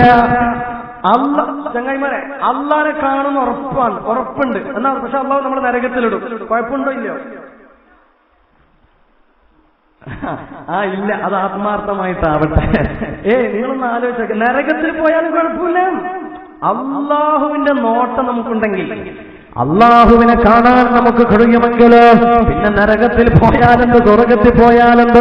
നരകത്തിലായാലും സ്വർഗത്തിലായാലും സുഗന്ധരേന്ദ്രധാരാ രാജാതിരാജനായ സർവലോക സംരക്ഷകനായ ജഗന്നിയന്താവായ അല്ലാഹ്, അഭാവിയിൽ പക്ഷികളെ കൊണ്ട് ആനക്കോട്ടത്തെ തകർത്ത തമ്പുരാൻ, ആഴിയുടെ അടിത്തട്ടിലൂടെ ഒളിയിട്ട് പായുന്ന മത്സ്യത്തിന്റെ ചിറകിന്റെ വേഗതയറിയുന്ന തമ്പുരാൻ, കറുത്ത പാറക്കെട്ടിന്റെ ഇടയിലൂടെ ഇഴഞ്ഞു പോകുന്ന കട്ടുറുമ്പിന്റെ ശബ്ദം കേൾക്കുന്ന തമ്പുരാൻ, ജല്ല ജലാലായ അല്ലാഹ്. ആ അല്ലാഹുവിന്റെ സ്നേഹമാ, ആ അല്ലാഹുവിനെ കാണാൻ കഴിയലാണ് ഒരു മനുഷ്യന്റെ മുഅ്മിനിന്റെ ആത്യന്തികമായ ലക്ഷ്യമെങ്കിലോ, അൾട്ടിമേറ്റ് എയിമായി ഉയർത്തി കാണിക്കാൻ കഴിയുന്നതെങ്കിലോ ആ അല്ലാഹനെ കാണുന്നത് എപ്പോഴാണ്? മരിച്ചു കഴിഞ്ഞതിന് ശേഷമല്ലേ? അങ്ങനെയാണെങ്കിൽ മുഅ്മിനിനെ സംബന്ധിച്ചിടത്തോളം അല്ലാഹനെ കാണാനുള്ള വഴി മരണത്തിന് ശേഷമാണ്. അതുകൊണ്ട് മരണം വന്നാലും സാരമില്ല, മരണത്തോട് വെറുപ്പ് തോന്നൂല. കാരണം മരിച്ചു കഴിഞ്ഞാൽ അല്ലാഹനെ കാണാൻ കഴിയുമല്ലോ എന്ന ചിന്തയാണ് ഒരു മുസ്ലിമിന്റെ മനസ്സിലേക്ക് കടന്നു വരുന്നത്. അതുകൊണ്ട് മുഅ്മിനിനെ സംബന്ധിച്ചിടത്തോളം മരണത്തോട് വെറുപ്പില്ല. അതല്ലേ ഉഹുദിന്റെ യുദ്ധത്തിലേക്ക് കടന്നു പോകുന്ന നേരത്ത് ബഹുമാനപ്പെട്ട അബ്ദുല്ലാഹി ഇബ്നു ജഹ്ശ് റളിയല്ലാഹു അൻഹു കേട്ടാൽ കരഞ്ഞു പോകുന്ന സങ്കടത്തിന്റെ കഥയാ. അബ്ദുല്ലാഹി ഇബ്നു ജഹ്ശ് റളിയല്ലാഹു അൻഹു ഉഹുദിന്റെ യുദ്ധക്കളത്തിലേക്ക് പോകുകയാണ്. ആ നേരത്ത് കൂടെയുള്ള ഒരു സ്വഹാബിയോട്, നിങ്ങൾ അതിന്റെ ഇടയ്ക്ക് വന്നല്ലേ, ഞാൻ മറന്നുപോയി. ബക്കറ്റ് വരുന്നുണ്ട്, മാഷാ അല്ലാഹ്. എല്ലാവരും അകമഴിഞ്ഞ് സഹായിക്കും. അല്ലാഹു നമ്മുടെ സ്വതക്കകൾ സ്വീകരിക്കട്ടെ. അല്ലാഹു ബർക്കത്ത് അഭിവൃദ്ധി പ്രദാനം ചെയ്യുമാറാകട്ടെ. മഹാനായ അബ്ദുല്ലാഹി ഇബ്നു ജഹ്ശ് റളിയല്ലാഹു അൻഹു, ഇവനെ നിങ്ങളുടെ സൈഡിലിരിക്കാൻ കഴിഞ്ഞില്ല, 10 രൂപ അധികം നീങ്ങിട്ടുണ്ട്. അബ്ദുല്ലാഹി ഇബ്നു ജഹ്ശ് റളിയല്ലാഹു അൻഹു ഉഹുദിന്റെ യുദ്ധക്കളത്തിലേക്ക് പോകുമ്പോ തന്റെ കൂടെയുള്ള മറ്റൊരു സ്വഹാബിയോട് പറയുകയാണ്, നമ്മൾ യുദ്ധത്തിന് പോവുകയാണല്ലോ, അതുകൊണ്ട് നമുക്കൊന്ന് ദുആ ചെയ്യാമല്ലോ എന്ന്. അഥവാ ഞാൻ ദുആ ചെയ്യുമ്പോൾ നിങ്ങൾ ആമീൻ പറയണം, നിങ്ങൾ ദുആ ചെയ്യുമ്പോൾ ഞാനും ആമീൻ പറയാമെന്നോ. എന്റെ പ്രിയപ്പെട്ട ഉമ്മപെങ്ങന്മാർ, നന്നായിട്ട് ഈ ചരിത്രമൊന്ന് കേൾക്കേണ്ടതാണ്. അതേ അല്ലാഹനെ സ്നേഹിച്ചവരുടെ കഥയാണ്, മരണത്തോട് വെറുപ്പില്ലാതെ ജീവിച്ചവരുടെ കഥയാണ്. അബ്ദുല്ലാഹി ഇബ്നു ജഹ്ശ് റളിയല്ലാഹു അൻഹു പറയുകയാണ്, ഞാൻ ദുആ ചെയ്യുമ്പോൾ നീ ആമീൻ പറയണം, നീ ദുആ ചെയ്യുമ്പോൾ ഞാനും ആമീൻ പറയാമെന്നോ. എന്നിട്ട് അവർ രണ്ടുപേരും ആളൊഴിഞ്ഞൊരു ഭാഗത്തേക്ക് മാറി നിൽക്കുകയാണ്. എന്നിട്ടോ ഒന്നാമതായി ദുആ ചെയ്യുന്നത് ആ സ്വഹാബിയാണ്. ആ സ്വഹാബി ദുആ ചെയ്യുമ്പോൾ അബ്ദുല്ലാഹി ഇബ്നു ജഹ്ശ് ആമീൻ പറയണമല്ലോ. അങ്ങനെ ആ സ്വഹാബി ദുആ ചെയ്യുകയാണ്, അല്ലാഹുവേ അല്ലാഹുവേ, ഞങ്ങൾ യുദ്ധത്തിലേക്ക് പോവുകയാണ്, അതുകൊണ്ട് റബ്ബേ ഞാൻ യുദ്ധം ചെയ്യാൻ വേണ്ടി പോകുമ്പോ, ഈ ഉഹുദിന്റെ യുദ്ധക്കളത്തിലേക്ക് പോകുമ്പോ ഏറ്റവും ധീരനായ ശക്തനായ ഒരു ശത്രുവിനെ തന്നെ എനിക്ക് കാണിച്ചു തരണമല്ലോ. എന്നിട്ട് അവനുമായി മണിക്കൂറുകളോളം യുദ്ധം ചെയ്യാനും അവനെ വകവരുത്താനും എനിക്ക് ഭാഗ്യം തരണമല്ലോ എന്ന് ആ സ്വഹാബി ദുആ ചെയ്തപ്പോ അബ്ദുല്ലാഹി ഇബ്നു ജഹ്ശ് റളിയല്ലാഹു അൻഹു പറയുന്നു, ആമീൻ. അങ്ങനെ രണ്ടാമതിന് ദുആ ചെയ്യുന്നത് അബ്ദുല്ലാഹി ഇബ്നു ജഹ്ശ് ആണ്. ആ അബ്ദുല്ലാഹി ഇബ്നു ജഹ്ശ് റളിയല്ലാഹു അൻഹു ദുആ ചെയ്യുന്നു, അല്ലാഹുവേ ഞാനും യുദ്ധത്തിന് പോവുകയാണ്, അല്ലാഹുവേ ഞാനും ഉഹുദിലേക്ക് പോവുകയാണ്, എനിക്ക് ഏറ്റവും ധീരനായ ഒരു ശത്രുവിനെ തന്നെ കാണിച്ചു തരണേ അല്ലാഹ്. എന്നിട്ട് മണിക്കൂറുകളോളം അവനോട് യുദ്ധം ചെയ്യാനുള്ള ഭാഗ്യം തരണേ അല്ലാഹ്. അങ്ങനെ അവനോട് യുദ്ധം ചെയ്ത് ഒടുക്കം അവന്റെ മുറിച്ചയുള്ള വാളിന്റെ വിട്ടേറ്റുകൊണ്ട് എന്റെ ചെവി മുറിച്ചു തരണേ അല്ലാഹ്, എന്റെ മൂക്ക് മുറിച്ചു തരണേ അല്ലാഹ്. അങ്ങനെ അവന്റെ വാളിന്റെ വിട്ടേറ്റുകൊണ്ട് ആ ഉഹുദിന്റെ രണാങ്കണത്തിൽ ഷഹീദായി മരിക്കാൻ എനിക്ക് ഭാഗ്യം തരണേ അല്ലാഹ് എന്ന് ബഹുമാനപ്പെട്ട അബ്ദുല്ലാഹി ഇബ്നു ജഹ്ശ് റളിയല്ലാഹു അൻഹു ദുആ ചെയ്യുകയാണ്. അബ്ദുല്ലാഹി ഇബ്നു ജഹ്ശ് റളിയല്ലാഹു അൻഹു ദുആ ചെയ്തപ്പോ ആ സ്വഹാബി അത്ഭുതത്തോടെ പറഞ്ഞു ആമീൻ. കാരണം അതൊരു വല്ലാത്ത പ്രാർത്ഥനയായി പോയി. ആമീൻ പറഞ്ഞതിന് ശേഷം ആ സ്വഹാബി പറയുകയാണ്, അല്ല അബ്ദുല്ലാഹി ഇബ്നു ജഹ്ശ്, നിന്റെ ദുആയാണ് ഏറ്റവും നല്ല ദുആ, അതൊരു വല്ലാത്ത ദുആ തന്നെ. എന്ന് പറഞ്ഞ് രണ്ടുപേരും ഉഹുദിന്റെ യുദ്ധക്കളത്തിലേക്ക് ഓടിപ്പോകുന്നു. അങ്ങനെ ആ ഉഹുദിന്റെ യുദ്ധം അവസാനിച്ചപ്പോ സ്വഹാബികളും നബിതങ്ങളും ആ ഉഹുദിന്റെ യുദ്ധക്കളത്തിലൂടെ നടന്നു നീങ്ങുകയാണ്. തങ്ങളുടെ കൂട്ടത്തിൽ ആരെങ്കിലും ഷഹീദായി കിടക്കുന്നുണ്ടോ എന്നറിയാൻ അങ്ങനെ പരതി നോക്കുമ്പോ അങ്ങകലേതാ ഒരു സ്വഹാബിയുടെ മയ്യത്തോ അതേ ഒരു മരത്തിൽ തൂക്കിക്കെട്ടിയിരിക്കുന്നു. സ്വഹാബികളും പ്രവാചകരും ആ മരത്തിൽ തൂക്കിക്കെട്ടപ്പെട്ട ആ മയ്യത്തിന്റെ അരികിലേക്ക് ഓടിപ്പോവുകയാണ്. അങ്ങനെ അടുത്തെത്തിയപ്പോ അതൊരു സ്വഹാബിയുടെ മയ്യത്ത, വലിയൊരു കയറിൽ തൂക്കിക്കെട്ടിയിട്ടാണുള്ളത്. എന്നാൽ അതേ സ്വഹാബ് ആ മരത്തിന്റെ മറ്റൊരു ഭാഗത്ത് ചെറിയ രണ്ട് കയറുകളിലായി മുറിഞ്ഞ മൂക്കും മുറിഞ്ഞ ചെവിയും തൂക്കിക്കെട്ടിയിരിക്കുന്നു. അതേ ആ സ്വഹാബിയുടെ മൂക്കിന്റെ ഭാഗത്തു നിന്നും ചെവിയുടെ ഭാഗത്തു നിന്നും രക്തം വാർന്നൊഴുകുന്നുണ്ട്. അതേ ആ സ്വഹാബി ആരാണെന്നറിയോ? അതേ യുദ്ധം തുടങ്ങുന്നതിന്റെ മുമ്പ് എന്റെ മൂക്ക് മുറിച്ചു തരണയല്ലോ, എന്റെ ചെവി മുറിച്ചു തരണയല്ലോ, എനിക്ക് ഷഹീദായി മരിക്കാനുള്ള തൗഫീഖ് തരണയല്ലോ എന്ന് ആ ചെയ്ത അബ്ദുല്ലാഹി ഇബ്നു ജഹ്ഷ് ആ മഹാന്റെ മയ്യത്താ തൂക്കിക്കെട്ടിയിരിക്കുന്നത്. വല്ലാത്ത അത്ഭുതം തന്നെ.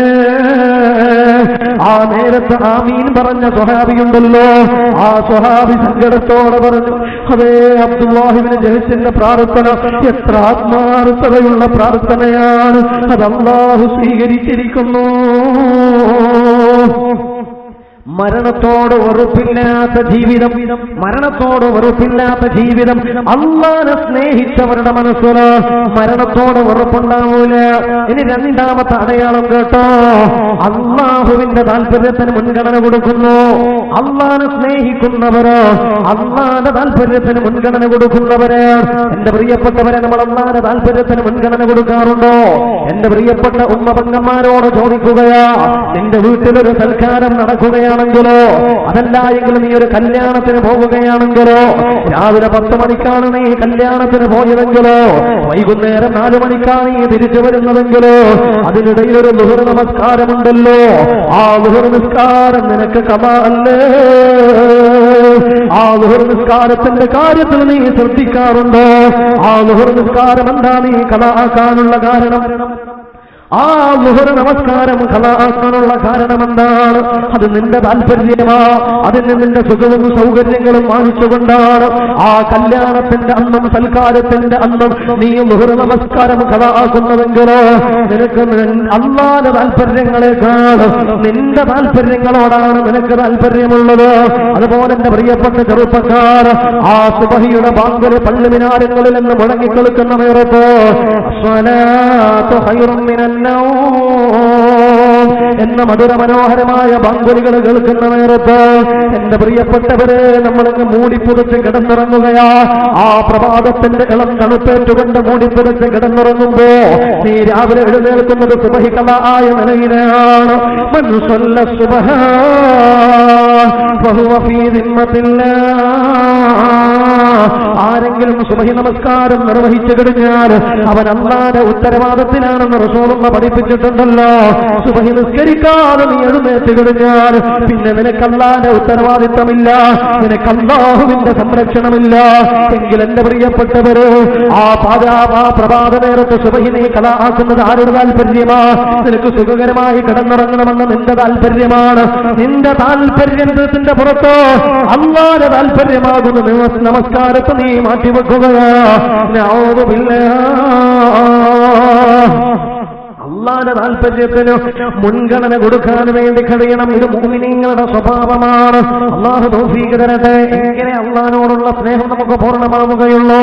ഇനിയോ അല്ലാഹുവിനോട് സ്നേഹമുണ്ടെന്നതിന്റെ മൂന്നാമത്തെ അടയാളമായി പറയുന്നത്, അല്ലാഹുവിനോട് സ്നേഹമുള്ളവർ മൻ അഹബ്ബല്ലാഹ അക്സറ സിക്റഹു, അവർ ദിക്റിനെ വർദ്ധിപ്പിക്കുന്നവരാണ്. ദിക്റിനെ നന്നായി വർദ്ധിപ്പിക്കും. ലാ ഇലാഹ ഇല്ലല്ലാഹു.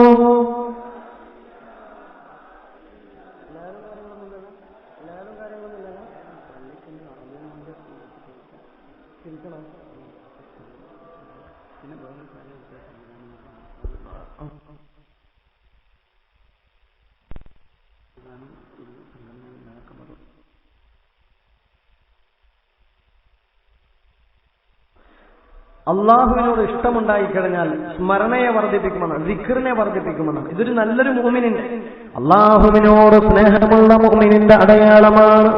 മഹാനായ ശൈഖുനാ ശംസുൽ ഉലമാ ഖദ്ദസല്ലാഹു സിർറഹുൽ അസീസ് ധാരാളം ദിക്ർ ചൊല്ലുന്നവരാണ്. എത്രത്തോളം എന്നറിയോ? ദിക്റുകൾ ചൊല്ലി ചൊല്ലി രാത്രി ഉറങ്ങിക്കൊണ്ടിരിക്കുമ്പോഴും മഹാനായ ശംസുൽ ഉലമ പറയുമായിരുന്നു, ലാ ഇലാഹ ഇല്ലല്ലാഹ് എന്ന് ചൊല്ലിക്കൊണ്ടിരിക്കുമായിരുന്നു എന്ന് അവിടുത്തെ ഹാദിമീങ്ങൾ പറയാറുണ്ടോ? ഉറക്കത്തിലും ദിക്ർ. അതെങ്ങനെയാ? നമ്മളെ കുഞ്ഞുമക്കള് സ്കൂളിലും പൂട്ടിച്ചേരുള്ളതല്ലേ? അല്ലേ? സ്കൂള് പൂട്ടിക്കൊണ്ടുള്ള കളിയാണ് ഫുട്ബോളും ക്രിക്കറ്റും. ഫുട്ബോൾ കളിച്ച് വന്നതിന്റെ ഹാങ് ഓവറിൽ കിടന്നിറങ്ങുന്ന ഈ മക്കള് പാതിരാ നേരത്ത് കാണാൻ ഉറക്കത്ത് ഉമ്മാരെ തലക്ക് നോക്കി ഒരു ചവിട്ട് കൊടുത്തിട്ട് പറയാണ് ഗോൾ.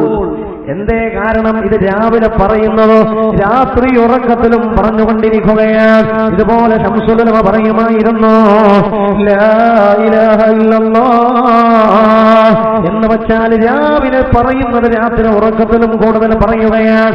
ഇത് അല്ലാഹുവിനെ സ്നേഹിക്കുന്ന മുഅ്മിനീങ്ങളുടെ ലക്ഷണങ്ങളാണ്.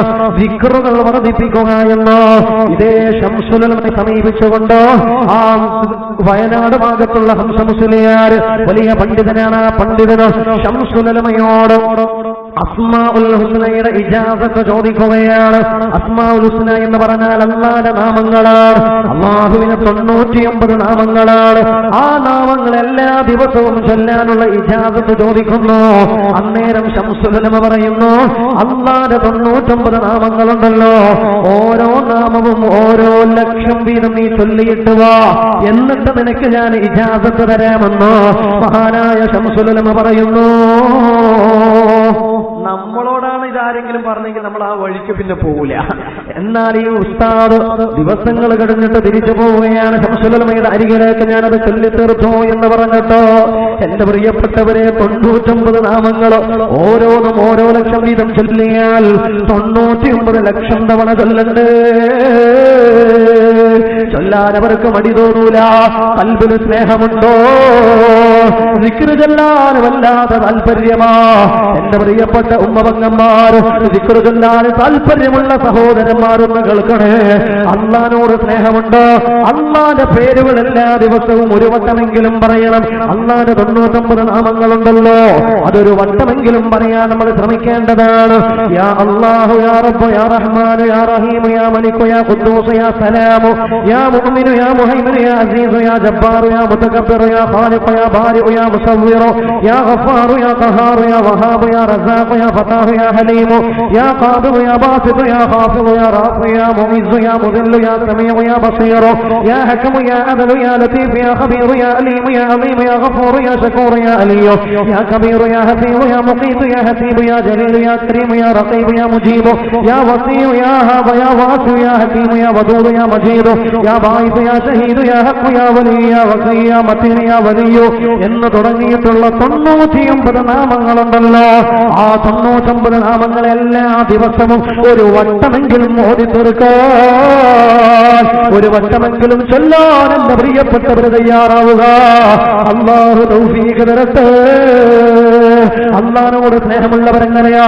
അവർ ദിക്റുകൾ നിരന്തരം മതംവരം മനഃശൂദം മനപരതം തുടർന്നുകൊണ്ടിരിക്കുകയാണ്. ദിക്റുകൾ ധാരാളം ചൊല്ലുകയാ. ഇത് കേൾക്കുമ്പോൾ നമുക്കൊരു സംശയം, എത്ര തവണ ചൊല്ലണമെന്നോ, എത്ര വട്ടം ചൊല്ലണമെന്ന് റസൂലുള്ളാഹിന്റെ ഒരു ഹദീസ് പറഞ്ഞു തരാം. പുന്നാര നബി തങ്ങൾ പറയുകയാണ്, അക്സിറൂ ദിക്റല്ലാഹ് ഹത്താ യഖൂലു മജ്നൂൻ. നിങ്ങളെല്ലാവരും ധാരാളം ദിക്ർ ചൊല്ലണേ. എത്രത്തോളം? ഹത്താ യഖൂലു മജ്നൂൻ. അങ്ങനെ ദിക്റുകൾ ചൊല്ലി നിങ്ങളെ കാണുന്നവരെ പറയണം, ഇയാൾക്ക് ഭ്രാന്താണ് എന്ന്. ജനങ്ങളെ ഭ്രാന്തനെന്ന് വിളിക്കുന്നവരെ ചൊല്ലണേ എന്ന് മുഹമ്മദുർ റസൂലുള്ളാഹ്. അതെങ്ങനെയാ എങ്ങനെയാ ഭ്രാന്തനെന്ന് വിളിക്കലോ? ഉമ്മാമ, പെങ്ങന്മാരെ, നിങ്ങൾ വീട്ടിൽ നിന്ന് ഇങ്ങനെ ദിക്ർ ചൊല്ലാ തസ്ബീമാനി പിടിച്ചിട്ട് അന്നേരം നിങ്ങൾ മാപ്പിള ചോദിക്കുന്നുണ്ട്, എന്താ അല്ല വെറും ദിക്ർ നിൽക്കെന്താ വിരാന്തായോ എന്ന്. ഇതന്നെയാ റസൂലുള്ള പറയുന്ന, കാണുന്നവർ പറയും ഇയാൾക്ക് വിരാന്തായി പോയിട്ടുണ്ട് എന്ന്. അത്രമാത്രം ദിക്ർ ചൊല്ലണേ എന്ന് മുത്തൊളി മുത്തു മുഹമ്മദ് മുസ്തഫ സല്ലല്ലാഹു അലൈഹി വസല്ലം തങ്ങൾ അറിയിക്കുകയാ.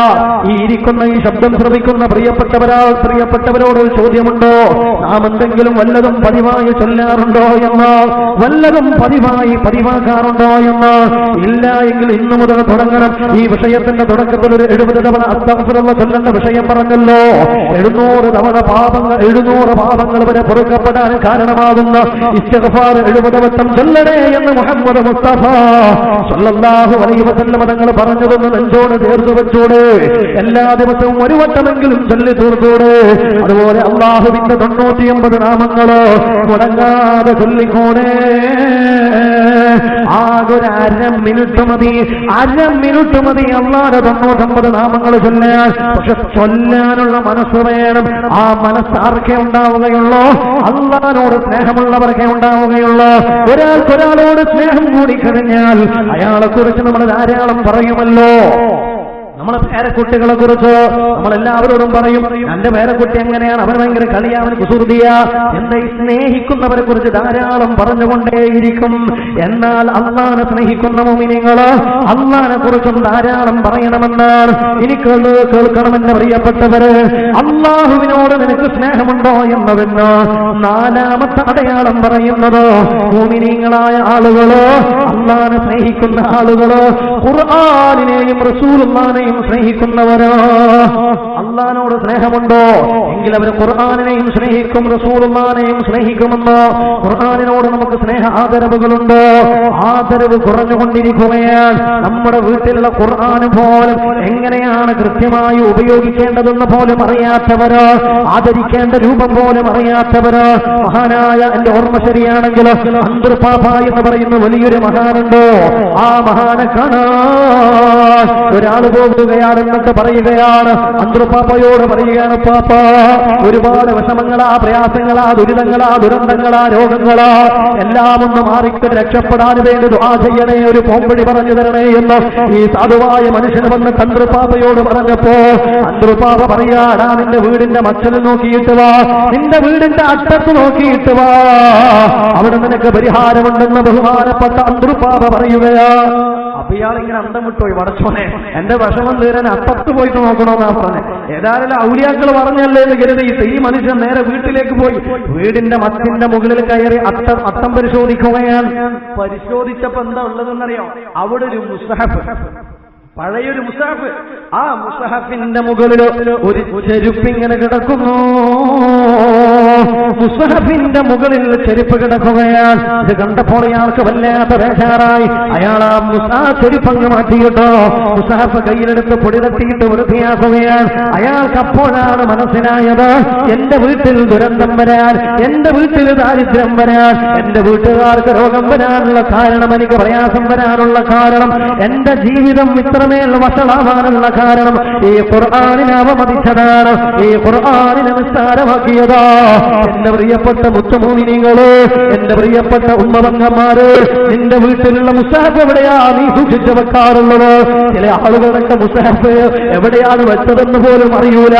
മുസ്ഹഫ് എന്ന് എടുത്താട്ടെ എന്ന് പറഞ്ഞാൽ അടുക്കളയിലേക്കോടും റൂമിലേക്കോടും അപ്പുറത്തേക്കോടും ഇപ്പുറത്തേക്കോടും ഇതെവിടെയാ വെക്കുന്നതെന്ന് പോലും അറിയാത്തവരുണ്ടല്ലോ. ചിലപ്പോൾ വെട്ടിപ്പെട്ടിയുടെ ആ ടെലിവിഷന്റെ മുന്നിൽ നേരെ മുകളിൽ വെക്കുന്നവരുണ്ടല്ലോ. ഇങ്ങനെ ബഹുമാനിക്കേണ്ടതുപോലെ ബഹുമാനിക്കാത്തവര്, എന്റെ പ്രിയപ്പെട്ടവരെ, ഖുർആൻ ഓതുന്ന നേരത്ത് പോലും ആ ഖുർആനിലേക്ക് കാല് നീട്ടി ഇരിക്കാനും പാടില്ലെന്ന ഇസ്ലാമിന്റെ നിയമമുള്ളത്. കാൽ നീട്ടി ഇരുന്നിട്ട് ഖുർആൻ ഓതാൻ പാടില്ല. ചില ഉമ്മമാരെ കാണാം കാല് നീട്ടി ഇരുന്നിട്ട് ഖുർആൻ ഓതുന്നു. എന്തെങ്കിലും അസുഖങ്ങളോ പ്രയാസങ്ങളോ ഉണ്ടെങ്കിൽ കുഴപ്പമില്ല, പക്ഷെ ഒരു കാരണവുമില്ലാതെ ഖുർആനിന്റെ നേരെ കാൽ നീട്ടിയിട്ട്, ഖുർആനിന്റെ നേരെ കാൽ നീട്ടിയിട്ട് അത് പാരായണം ചെയ്യല്ലോ. അത് മര്യാദക്കേടാ. മറ്റു ചിലരെ കാണാൻ ഖുർആൻ ഓതുന്നവർ തന്നെയാണ്. അവർ ഖുർആൻ മറിക്കുന്നത്, പേജുകൾ മറിക്കുന്നത് ഉമിനീര് തൊട്ടിട്ടാ മറിക്കുന്നത്. സാധാരണ പുസ്തകങ്ങൾ ഉമിനീര് തൊട്ട് മറിക്കുന്നത് പോലെ മുസഹഫിന്റെ വരികളും ഉമിനീര് തൊട്ടിട്ടാ മറിക്കുന്നത്. പറ്റൂല പറ്റൂല, ഹറാമാണ് ഹറാമാ. അങ്ങനെ ഒരുപാട് ആളുകള് മുസാഫിനെ ആദരിക്കേണ്ടതുപോലെ ആദരിക്കാൻ വേണ്ടി കഴിയണം. ഇത് അള്ളാന്റെ കലാമാണ്. പതിവായി പാരായണം ചെയ്യുന്ന ചില സൂറത്തുകളുണ്ടല്ലോ, അത് മുടങ്ങാതെ നിനക്ക് പാരായണം ചെയ്യാൻ വേണ്ടി കഴിയണം. കാരണം നാളെ പരലോകത്ത് ഈ ഖുർആനിക സൂക്തങ്ങൾ നിനക്ക് മോചനം നൽകുന്നതാണ്. ഒരു ഉദാഹരണം പറഞ്ഞു തരാം. ഈ വിഷയം കേട്ടിട്ട് തിരിച്ചു പോകുമ്പോ വല്ലതും കിട്ടിയോ എന്ന് ചോദിച്ചു കഴിഞ്ഞാൽ എനിക്ക് കിട്ടി എന്ന് പറയണമെന്ന്. അതുകൊണ്ട് പറയാം എന്റെ പ്രിയപ്പെട്ടവരെ, സൂറത്തുൽ ഇഖ്ലാസ് സൂറത്തിന്റെ മഹത്വം എത്രയാ. ഇഖ്ലാസ് സൂറത്തിന്റെ മഹത്വമായി പ്രിയപ്പെട്ട പ്രവാചകനും പഠിപ്പിക്കുന്നുണ്ട്. ആരെങ്കിലും ഒരു വട്ടം സൂറത്തുൽ ഇഖ്ലാസ് പാരായണം ചെയ്തു കഴിഞ്ഞാൽ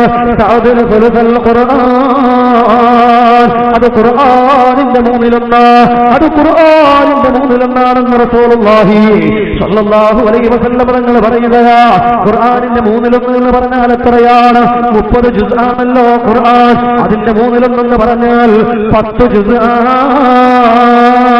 ഒരു തവണ സൂറത്തുൽ ഇഖ്ലാസ് ഓതിക്കഴിഞ്ഞാൽ 10 ജുസ് ഓതിയതിന്റെ കൂലിയാണെന്ന് മുഹമ്മദ് മുസ്തഫ സല്ലല്ലാഹു അലൈഹി വസല്ലം തങ്ങൾ പറയുകയാണ്. 10 ജുസ് ഓതിയതിന്റെ കൂലി കിട്ടും. അവൻ 3 തവണ ചൊല്ലിയാലോ, 3 തവണ ഓതിയാലോ ഒരു ഖത്തം ഓതിയതിന്റെ കൂലിയാണ്. അപ്പൊ ഖദീജ ചിന്തിക്കുന്നുണ്ടാവും, വെറുതെ കത്തോതാൻ തുടങ്ങിയത്, അതെന്തിനാ? ഇഖ്ലാസിന്റെ ഓതിയാ മതിയായിരുന്നു. അത് വേറെ, ഇത് വേറെ. ഒരു വട്ടം ഓതിയാൽ 10 ജുസ് ഓതിയതിന്റെ കൂലിയാണ്. റസൂലുള്ളാഹിന്റെ ഒരു ഹദീസുണ്ട്, മൻ ഖറഅ ഖുൽ ഹുവല്ലാഹു അഹദ് 12 മറത്തൻ, ആരെങ്കിലും 12 പ്രാവശ്യം ഖുൽ ഹുവല്ലാഹു അഹദ് ഓതിക്കഴിഞ്ഞാൽ ഫകഅന്നമാ ഖറഅൽ ഖുർആന 4 മറത്ത്, 4 തവണ ഖുർആൻ മുഴുവനും ഓതിയതിന്റെ കൂലിയാണെന്ന് മുഹമ്മദുർ റസൂലുള്ളാഹ് സല്ലല്ലാഹു അലൈഹി. ഇത് കേട്ട മനുഷ്യന്മാർക്ക് 12 വട്ടം ഖുൽ ഹുവല്ലാഹു ഓതാതിരിക്കാൻ കഴിയോ? 12 വട്ടം ഓതിയാൽ എത്രയാ കൂലി? എന്തോന്നാ? 4 ഖത്മ ഓതിയതിന്റെ കൂലിയാണ്. ഇത് കേൾക്കുമ്പോ പാത്തുമ ചിന്തിക്കുന്നുണ്ടോ, അങ്ങനെയെല്ലാം കിട്ടുവാ? അതെല്ലാം വെറുതെ പറയുന്നതായിരിക്കും. അങ്ങനെയെല്ലാം കിട്ടുവാ കിട്ടുവാ കിട്ടുവാ. പാത്തുമ നിനക്ക് കിട്ടൂല, ഇനി ഓതിയാലും നിനക്ക് കിട്ടൂല. കാരണം എന്താ പറയാ, എനിക്ക് വസ്വാസ. നിന്റെ ഈ വസ്വാസം കൊണ്ട് നീ ഓതി എനിക്ക് കിട്ടൂല കിട്ടൂല കിട്ടൂല. വസ്വാസില്ലാതെ ഓതണം എന്ന് വെച്ചാൽ ഇത് റസൂലുള്ളാഹിയാ പറയുന്നത് കിട്ടുമെന്ന്. നിനക്ക് കിട്ടുമെന്ന് നീ ചോദിക്കുന്നതിന്റെ അർത്ഥം നിനക്ക് വസ്വാസ. ഈ വസ്വാസം സംശയം കൊണ്ട് ഓതിയ ഏടി എത്തൂല. ഇത് റസൂലുള്ള പറഞ്ഞതാണ്, മുഹമ്മദ് മുസ്തഫ സല്ലല്ലാഹു അലൈഹി വസല്ലം. 12 വട്ടം ഓതിയാൽ 4 തവണ ഖുർആൻ മുഴുവനും ഓതിയതിന്റെ കൂലിയാണ്. 12 വട്ടം ഓതാൻ എത്ര മിനിറ്റ് മതി? 10 മിനിറ്റ് പോരെ? പോരെ? വേണോ? വേണ്ട. എന്നാ 5 മിനിറ്റ് പോരെ? വേണോ? വേണ്ട.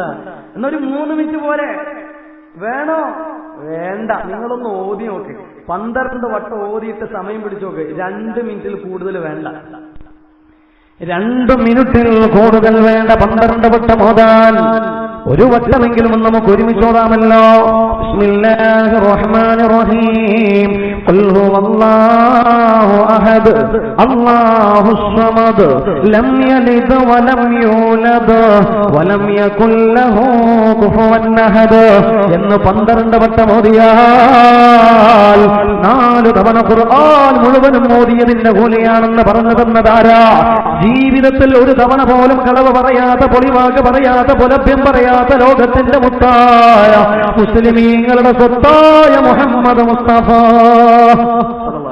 ഈ സദസ്സിനോട് ഞാൻ ചോദിക്കാം, ഇന്ന് ഈ ഹദീസ് കേട്ടിട്ട് ഈ സദസ്സിനോട് ഞാൻ ചോദിക്കാം, ഇനി അങ്ങോട്ട് എല്ലാ ദിവസവും 12 വട്ടം ഖുൽ ഹുവല്ലാഹു ഓതാൻ തയ്യാറുള്ളവർ നല്ല ഉറക്കെ വലത്തേക്ക് ഉയർത്തിയിട്ടൊരു ഇൻഷാ അല്ലാഹ് പറഞ്ഞേ. അള്ളാഹു തൗഫീഖ് തരട്ടെ. അല്ല ഉമ്മാമ ചൊല്ലാൻ തയ്യാറില്ലേ? അള്ളാഹു തൗഫീഖ് തരട്ടെ. ആമീൻ യാ റബ്ബൽ ആലമീൻ. ഇവിടെ ഒരു എത്ര ആളുകൾ, 1000 2000 ആയിരിക്കില്ല, ഇഷ്ടംപോലെ ആളുണ്ട് ഇവിടെ. എന്നാ നിങ്ങളെല്ലാം ചൊല്ലൂലേ? മിണ്ടുന്നില്ല. ഓതൂലേ?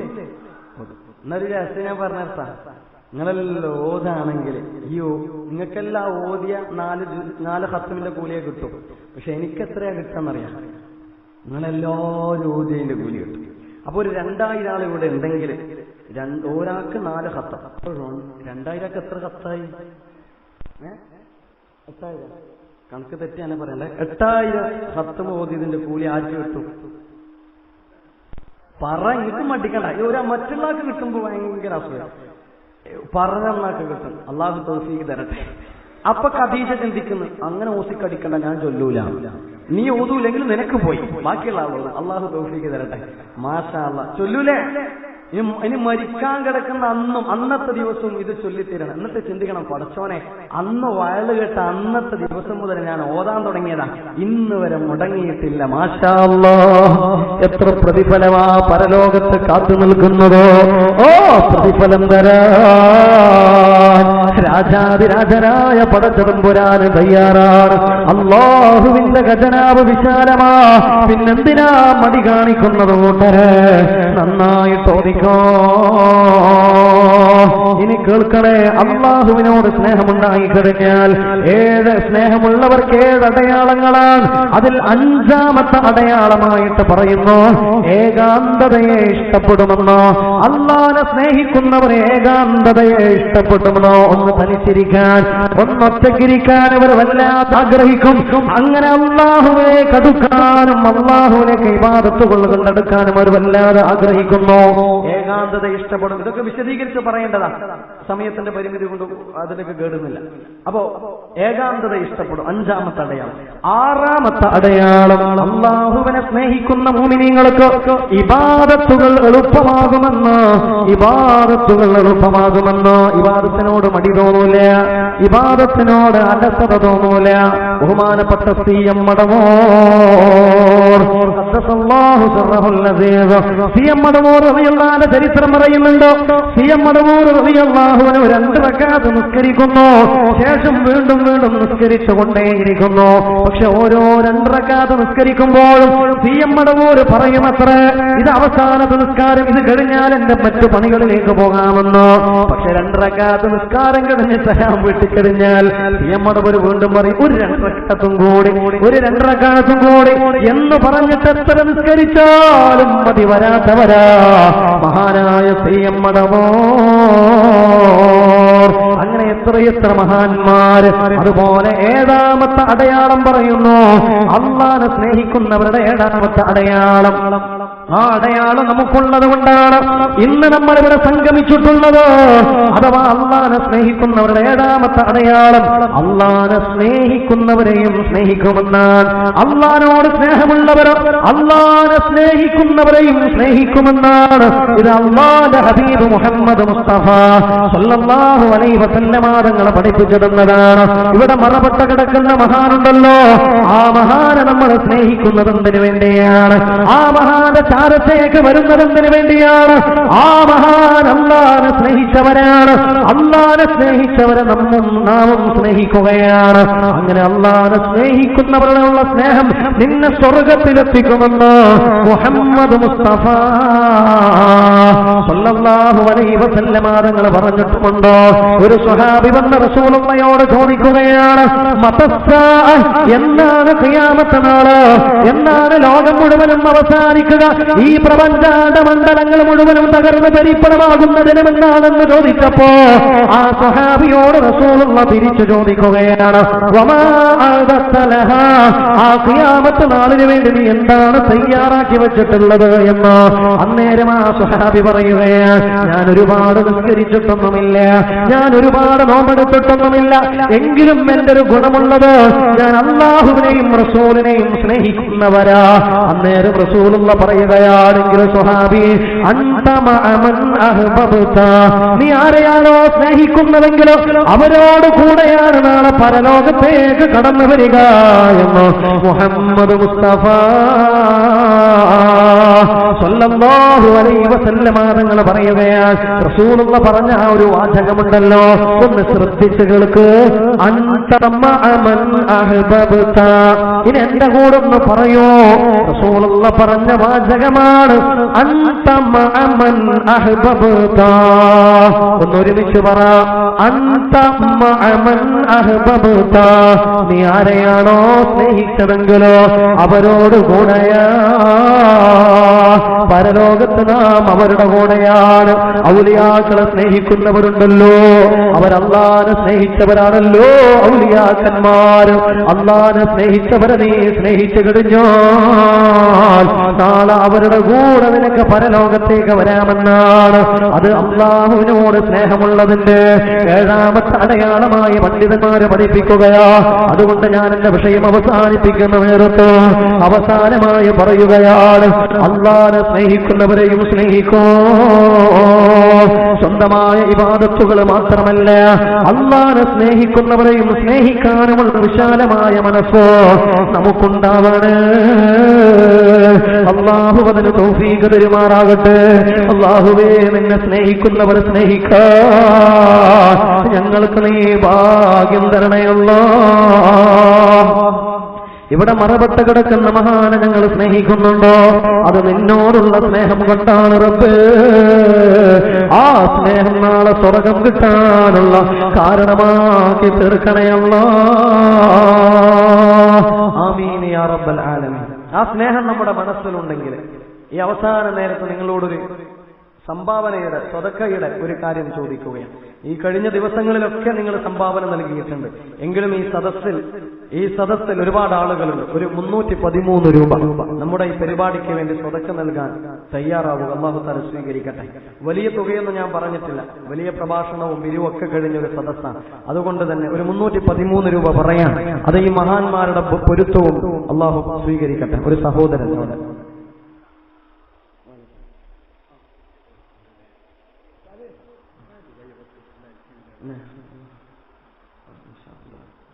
അല്ലാഹു സ്വീകരിക്കട്ടെ. ശിവപുരം കെ റഷീദ് ദുബായ് ആശുപത്രിയിൽ തളർച്ച ബാധിച്ച് ഓപ്പറേഷൻ കഴിഞ്ഞ് ഇരിക്കുകയാണ്. ഐസിയുവിലാണുള്ളത്. പ്രത്യേകം ദുആ ചെയ്യാൻ വേണ്ടി കണ്ണീരോടൊരു 1001 രൂപ. അല്ലാഹുവേ, ആ സഹോദരന് പൂർണ്ണമായ ശിഫ നൽകണയല്ലോ. ആ ഓപ്പറേഷൻ നീ വിജയകരമാക്കി കൊടുക്കണയല്ലോ.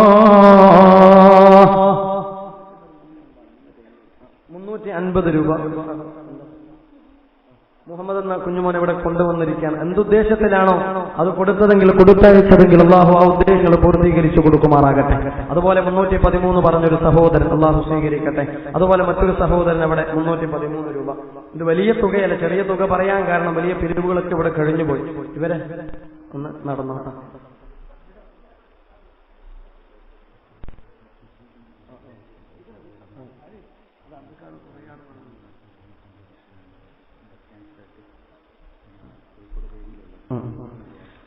പ്രത്യേക ഒരു ദുആക്ക് വസിയത്ത് ചെയ്തിട്ടുണ്ട്. അഥവാ ക്യാൻസർ ബാധിച്ചൊരു സഹോദരൻ, പേര് പറയുന്നില്ല, ആ സഹോദരൻ ഹോസ്പിറ്റലിലാണുള്ളത്. 2% മാത്രമേ ജീവിക്കാൻ സാധ്യതയുള്ളൂ എന്ന് പോലും ഡോക്ടർമാർ പറഞ്ഞിരിക്കുകയാണ്. അല്ലാഹു തആല ഈ സദസ്സിന്റെ ബർക്കത്ത് കൊണ്ട് ശിഫ നൽകുമാറാകട്ടെ. അല്ലാഹുവേ, ജീവിക്കലാണ് ഹൈറെങ്കിൽ ആരോഗ്യമുള്ള ദീർഘായുസ്സ് നൽകണയല്ലോ. മരണമാണ് ഹൈറെങ്കിൽ ഈമാനുള്ള മരണം നൽകണയല്ലോ.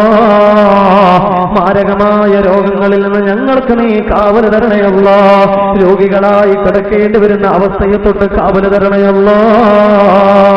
അല്ലാഹുവേ, ഈ സദസ്സിൽ വെച്ച് 313 രൂപ നൽകുന്ന ഒരുപാട് സഹോദരന്മാരുണ്ട്, സഹോദരിമാരുണ്ട്. അല്ലാഹുവേ, അവരുടെ സദഖയുടെ ബർക്കത്ത് കാരണം എല്ലാവിധ അപകട വിഷമ പ്രയാസ പ്രതിസന്ധികളിൽ നിന്നും അവർക്ക് നീ മോചനം നൽകണയല്ലോ. രോഗങ്ങളിൽ നിന്ന് കാവൽ കൊടുക്കണയല്ലോ. അതുപോലെ നമ്മുടെ പരിചയത്തിലുള്ള ഒരു വീട്ടിലെ ഒരു ആ കുഞ്ഞ് സംസാരശേഷിയില്ലാതെ പ്രയാസപ്പെടുകയാണ്. 6-7 വയസ്സ് കഴിഞ്ഞിട്ടുണ്ട്. അല്ലാഹുവേ, ആ കുഞ്ഞിന് നീ സംസാരശേഷി പൂർണ്ണമായി നൽകണയല്ലോ. ആ വീട്ടുകാർ ആഗ്രഹിക്കുന്നത് പോലെ സ്നേഹത്തോടെ സന്തോഷത്തോടെ ധാരാളം വർത്തമാനം പറയാൻ സംസാരശേഷി നീ കൊടുക്കണയല്ലോ. ഇവിടെ മറപെട്ട് കിടക്കുന്ന മഹാന്റെ ബർക്കത്ത് കൊണ്ടോ സംസാരശേഷി തിരിച്ചു കൊടുക്കണയല്ലോ. ആമീൻ യാ റബ്ബൽ ആലമീൻ. ഒരുപാട് ആളുകൾ ദുആ കൊണ്ട് വസിയത്ത് ചെയ്തിട്ടുണ്ട്. അല്ലാഹു അവരുടെയൊക്കെ മുറാദുകളെ ഹാസിലാക്കി കൊടുക്കുമാറാകട്ടെ. കടം വീടാൻ വേണ്ടിയും ഉദ്ദേശിച്ച കാര്യം സാധിക്കാൻ വേണ്ടിയും 500 രൂപ അല്ലാഹുവേ നീ സ്വീകരിക്കണേ അല്ലാഹ്. അവരുടെ കടങ്ങൾ നീ വീട്ടി കൊടുക്കണേ അല്ലാഹ്. അതുപോലെ മക്കളെ നല്ല നിലയിലാക്കുവാനും ചെറിയ മകൻ 10ാം ക്ലാസ് പരീക്ഷയിൽ ഉയർന്ന മാർക്ക് വാങ്ങി വിജയിക്കാനും വേണ്ടി ദുആ ചെയ്യാൻ പറഞ്ഞിട്ടുണ്ട്. അല്ലാഹു തആല ഉയർന്ന മാർക്കോടുകൂടിയുള്ള വിജയം നൽകുമാറാകട്ടെ. ആ സഹോദരന്റെ ബിസിനസ്സിൽ അല്ലാഹു ബർക്കത്ത് നൽകുമാറാകട്ടെ. മരിച്ചുപോയ ഉപ്പാക്കും ഉമ്മാക്കും വേണ്ടി ദുആ ചെയ്യാൻ, അതുപോലെ ശ്വാസം മുട്ടൽ അനുഭവപ്പെടുന്ന മകളുടെ ശ്വാസം മുട്ടൽ മാറുന്നതിന് വേണ്ടി ദുആ ചെയ്യാൻ 500 രൂപ അല്ലാഹു സ്വതക്കകൾ സ്വീകരിക്കട്ടെ. അവരുടെ രോഗങ്ങൾക്ക് ശിഫ നൽകുമാറാകട്ടെ.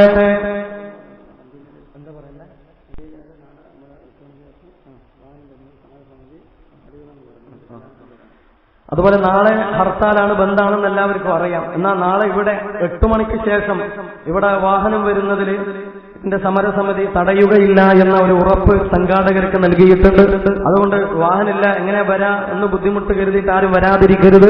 വാഹനം തടയുകയോ മറ്റു പ്രയാസങ്ങളൊന്നും ഉണ്ടാവുകയില്ല. ഈ പരിപാടി അലങ്കോലമാവുകയില്ല. എല്ലാവരും കൃത്യമായ സമയത്ത് തന്നെ എത്തിച്ചേരണമെന്ന് പ്രത്യേകം അറിയിക്കുകയാണ്. ഒരുപാട് ആളുകൾ ദുആ കൊണ്ട് വസിയ്യത്ത് ചെയ്തിട്ടുണ്ട്.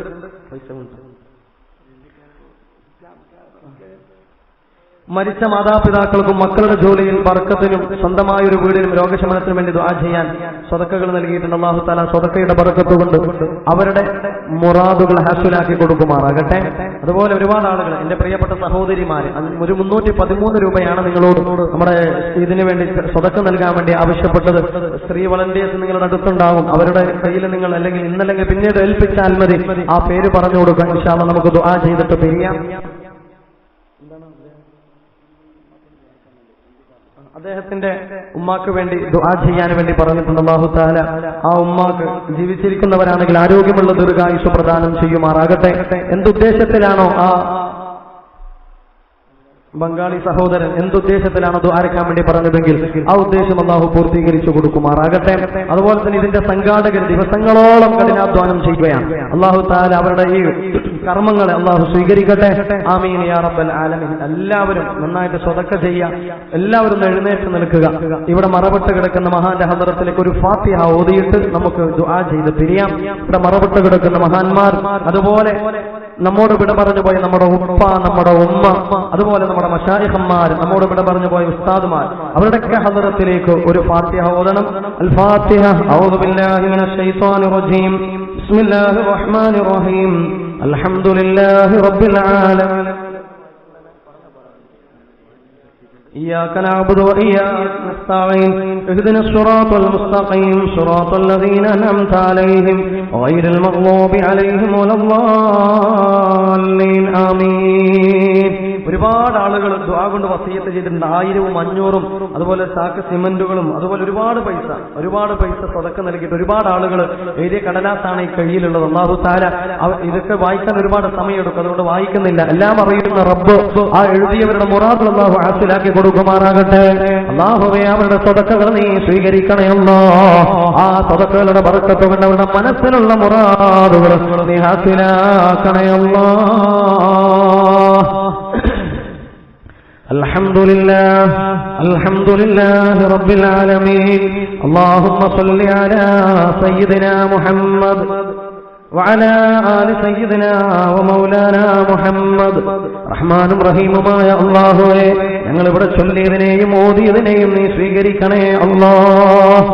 ഇവിടെ ഒരു സഹോദരൻ 2 സ്വർണത്തിന്റെ ആഭരണം, 2 എണ്ണം, അതെന്താണെന്ന് അറിയില്ല, ഏതായാലും 2 സ്വർണത്തിന്റെ കാതിലക്കുരു അല്ലെ, വിട്ടുമാറാത്ത നടുവേദനയും വീണ് കാലിന്റെ എല്ല് പൊട്ടിയതിനാൽ നടക്കുവാനും പള്ളികളിൽ പരിപാടിക്ക് കൂടാനും വിഷമം കാരണവും കണ്ണിന് തിമിരം ബാധിച്ചതിനാൽ കാഴ്ചക്കുറവും ഖുർആനോദാന വിഷമവും അനുഭവപ്പെടുന്നതിനാൽ പ്രത്യേകം ദുആ ചെയ്യണമെന്ന് വളരെ വിനീതമായി അപേക്ഷിക്കുന്നു. ഈ സ്വർണം സംഭാവന നൽകിയ സഹോദരിയുടെ അഭ്യർത്ഥനയാണ്. അല്ലാഹു തആല ആ സഹോദരിക്ക് പൂർണ്ണമായ ആരോഗ്യം പ്രദാനം ചെയ്യുമാറാകട്ടെ. അവരുടെ വിഷമങ്ങൾ അല്ലാഹു നീക്കി കൊടുക്കുമാറാകട്ടെ. അതുപോലെ വേറൊരു സഹോദരി സ്വർണ്ണമോതിരം, മരിച്ചുപോയ ഉപ്പാക്കും ഉമ്മാക്കും വേണ്ടി ദുആ ചെയ്യാൻ, ഭർത്താവിനും മക്കൾക്കും മക്കളുടെ മക്കൾക്കൊക്കെ വേണ്ടി ദുആ ചെയ്യാൻ ഒരു സഹോദരി സ്വർണ്ണമോതിരം. അല്ലാഹുവേ നീ സ്വീകരിക്കണേ അല്ലാഹ്. അവരുടെ സ്വതക്കയുടെ ബർക്കത്ത് കൊണ്ട് അവരുടെ മുറാദുകൾ നീ ഹാസിലാക്കണേ അല്ലാഹ്. അതുപോലെ കഴിഞ്ഞ ബുധനാഴ്ച സൗദിയിൽ നിന്ന് മരണപ്പെട്ടു പോയ ഇസ്മായിൽ എന്ന സഹോദരന് വേണ്ടി അല്ലാഹുവേ ആ സഹോദരന്റെ ഖബർ നീ സ്വർഗ്ഗമാക്കണേ അല്ലാഹ്, ഖബർ നീ വെളിച്ചമാക്കണേ അല്ലാഹ്. അതുപോലെ ഒരുപാട് ആളുകൾ 313 എഴുതിയവർ തന്നെ ഒരുപാട് ആളുകളുണ്ട്. 900, 1000 ഒക്കെ എഴുതിയവർ. ഇൻഷാ അല്ലാഹ് ഒക്കെ വായിക്കുന്നില്ല, വായിക്കാൻ ഒരുപാട് കടലാസുകൾ ഉള്ളത് കൊണ്ടാണ്. ഏതായിരുന്നാലും എല്ലാം അറിയുന്ന പടച്ച തമ്പുരാൻ ആ സ്വതക്കുകൾ സ്വീകരിക്കുമാറാകട്ടെ. ആ സ്വതക്കളുടെ ബറക്കത്ത് കൊണ്ട് അവരുടെ മുറാദുകൾ അല്ലാഹു ഹാസിലാക്കി കൊടുക്കുമാറാകട്ടെ. അൽഹംദുലില്ലാഹി റബ്ബിൽ ആലമീൻ. അല്ലാഹുമ്മ സ്വല്ലി അലാ സയ്യിദിനാ മുഹമ്മദ് വഅലാ ആലി സയ്യിദിനാ വമൗലാനാ മുഹമ്മദ്. റഹ്മാനും റഹീമുമായ അല്ലാഹ്, ഒരുപാട് ആളുകൾ സ്വതക്ക നൽകിയിരിക്കുകയാ. സ്വർണം കൊടുത്തവരുണ്ട്, പണം കൊടുത്തവരുണ്ട്, മറ്റ് സാധനങ്ങൾ വസ്തുവകകൾ നൽകിയവരുണ്ട്. അവരുടെ സ്വതക്കകൾ നീ സ്വീകരിക്കണേ അല്ലാഹ്. ആ സ്വതക്ക കൊടുത്തവരുടെ മുറാദുകൾ നീ ഹാസിലാക്കണേ അല്ലാഹ്. ആ സ്വതക്ക കൊടുത്തവരുടെ ഉദ്ദേശങ്ങൾ ഏതായിരുന്നാലും എന്തായിരുന്നാലും അത് നീ സാധിപ്പിച്ചു കൊടുക്കണേ അല്ലാഹ്. പടച്ചവനെ ഇവിടുന്ന് ആമീൻ പറയുന്ന ആണുങ്ങളും പെണ്ണുങ്ങളും ഓരോരുത്തരുടെയും മനസ്സിൽ ഒരുപാട് വിഷമങ്ങളുണ്ട് റബ്ബേ. ഞങ്ങളെ വിഷമങ്ങൾ നീ തീർക്കണേ അല്ലാഹ്. ഇവിടെ മറവിട്ട് കിടക്കുന്ന മഹാന്റെ ഹക്ക് ജാഹ് ബർക്കത്തുകൊണ്ട് അല്ലാഹുവേ ഞങ്ങളുടെ ദുരന്തങ്ങൾ, ദുരിതങ്ങൾ, പ്രയാസങ്ങൾ നീ തീർത്ത് തരണേ അല്ലാഹ്. അല്ലാഹുവേ ഞങ്ങളുടെ ദുആക്ക് നീ ഉത്തരം തരണേ അല്ലാഹ്. അതുപോലെ മകനെ ഹാഫിളാവാൻ വേണ്ടി ദുആക്കാൻ വേണ്ടി പറഞ്ഞിട്ടുണ്ട്. അല്ലാഹുവേ ആ കുട്ടിയെ നീ ഹാഫിളാക്കണേ അല്ലാഹ്. ഞങ്ങളുടെ മക്കളെയും നീ ആലിമീങ്ങളാക്കണേ അല്ലാഹ്. ഞങ്ങളുടെ മക്കളെയും നീ ഹാഫിളീങ്ങളാക്കണേ അല്ലാഹ്. ഞങ്ങളുടെ മക്കൾക്ക് നീ ആരോഗ്യം നൽകണേ അല്ലാഹ്. ഞങ്ങളുടെ മക്കൾ രോഗികളായി കിടക്കുന്ന അവസ്ഥ വരുത്തല്ല റബ്ബ്. ഞങ്ങളുടെ മക്കൾ രോഗികളായി കിടക്കുന്ന ഒരു രംഗം ഞങ്ങൾക്ക് കാണിച്ചു തരല്ല അല്ലാഹ്. ഞങ്ങൾക്ക് കാണിച്ചു തരല്ല അല്ലാഹ്. ഞങ്ങളുടെ മക്കളുടെ ശരീരത്തിൽ ഏതെങ്കിലും തരത്തിലുള്ള മാരകമായ രോഗങ്ങളുടെ അണുക്കളുണ്ടെങ്കിൽ നീ നശിപ്പിക്കണേ അല്ലാഹ്. ഞങ്ങളെ മക്കൾക്ക് നല്ല ബുദ്ധിശക്തി നൽകണേ അല്ലാഹ്. ഇവിടെ നാമീം പറയുന്ന ഒരുപാട് വിദ്യാർത്ഥിനികളുണ്ട്. അവർക്കും നീ നല്ല ബുദ്ധിശക്തി നൽകണേ അല്ലാഹ്. നല്ല ഓർമ്മശക്തി നൽകണേ അല്ലാഹ്. പഠനത്തിൽ മികവ് നൽകണേ അല്ലാഹ്. പരീക്ഷകളിൽ വിജയം നൽകണേ അല്ലാഹ്. ഞങ്ങളെ മക്കളെ അഭിമാനങ്ങളാക്കണേ അല്ലാഹ്. ഞങ്ങളെ മക്കള് കാരണം തലകുനിക്കേണ്ടി വരുന്ന അവസ്ഥ വരുത്തല്ല റബ്ബേ. ഞങ്ങൾ മരിച്ചു കഴിഞ്ഞാൽ ഞങ്ങളെ ഖബറിന്റെ അരികെ വന്ന് ഖുർആനോദി സലാം പറഞ്ഞ് ദുആ ചെയ്യുന്ന മക്കളാക്കി ഞങ്ങളെ മക്കളെ നീ മാറ്റണേ അല്ലാഹ്. ഞങ്ങളെയും ഞങ്ങളെ കുടുംബത്തിനെയും സുന്നത്ത് ജമാഅത്തിൽ നീ ഉറപ്പിച്ചു നിർത്തണേ അല്ലാഹ്. ജീവിക്കുന്ന കാലത്തോളം സുന്നിയായി ജീവിക്കാൻ മരണനേരത്തിൽ ലാ ഇലാഹ ഇല്ലല്ലാഹ് എന്ന് ചൊല്ലി മരിക്കാനുള്ള ഭാഗ്യം തരണേ അല്ലാഹ്.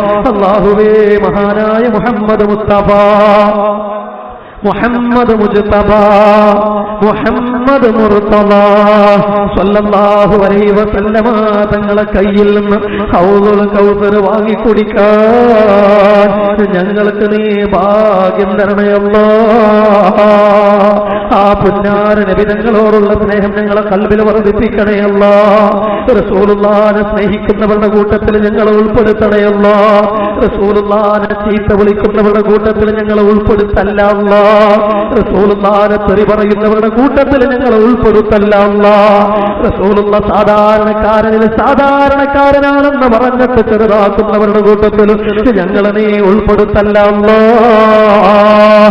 റസൂലുള്ള ദിവസവും തെറ്റ് ചെയ്യുന്നവരാണെന്ന് പറയുന്ന പുത്തനവാദികളുടെ കൂട്ടത്തിൽ ഞങ്ങളെ നീ ഉൾപ്പെടുത്തല്ല അല്ലാഹ്. പുന്നാര നബി തങ്ങളോടുള്ള ഹുബ്ബ് ഞങ്ങളെ ഖൽബിൽ നീ വർദ്ധിപ്പിക്കണേ അല്ലാഹ്. ആ റസൂലുള്ളാഹിന്റെ പേരിൽ സ്വലാത്തുകൾ ചൊല്ലാൻ അങ്ങനെ ചൊല്ലി ചൊല്ലി ചൊല്ലി ചൊല്ലി ഒരു നാൾ നമ്മുടെ കിനാവിലേക്ക് അഴകിന്റെ മാരിവില്ലായ മുഹമ്മദ് മുസ്തഫ സല്ലല്ലാഹു അലൈഹി വസല്ലമ തങ്ങളെ കിനാവ് കാണാൻ ഞങ്ങൾക്ക് ഭാഗ്യം തരണേ അല്ലാഹ്.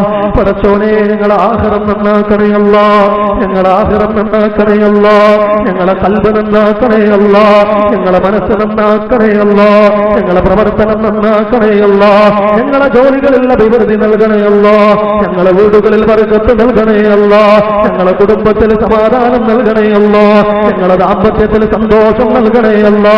അല്ലാഹുവേ, ഈ സദസ്സിലേക്ക് വന്നപ്പോൾ ഒരുപാട് ആളുകൾ ദുആ കൊണ്ട് വസിയ്യത്ത് ചെയ്തിട്ടുണ്ട് റബ്ബേ.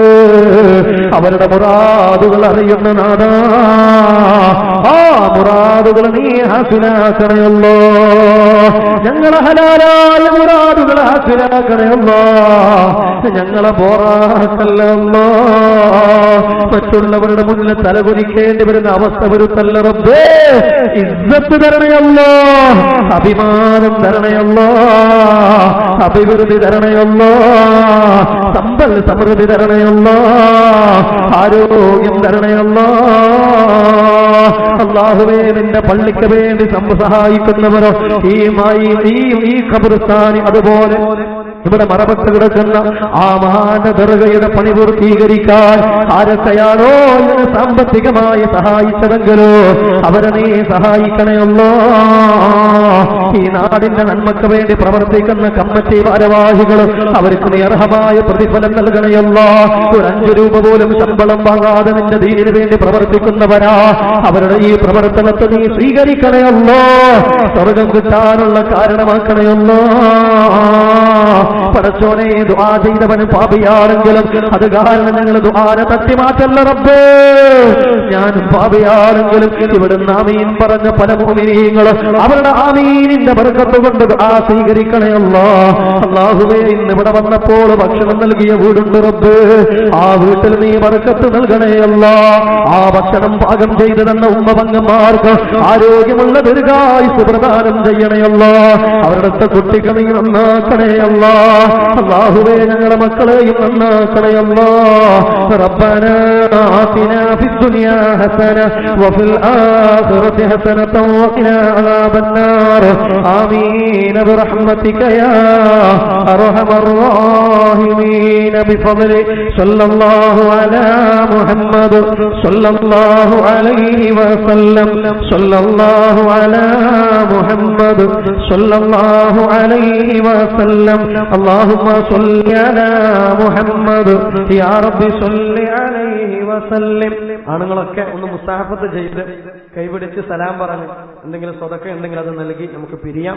എല്ലാവരും ഒന്ന് കൈപിടിച്ച് സലാം പറയാം ഇൻഷാ അല്ലാഹ്. സ്നേഹമുള്ളവരെ,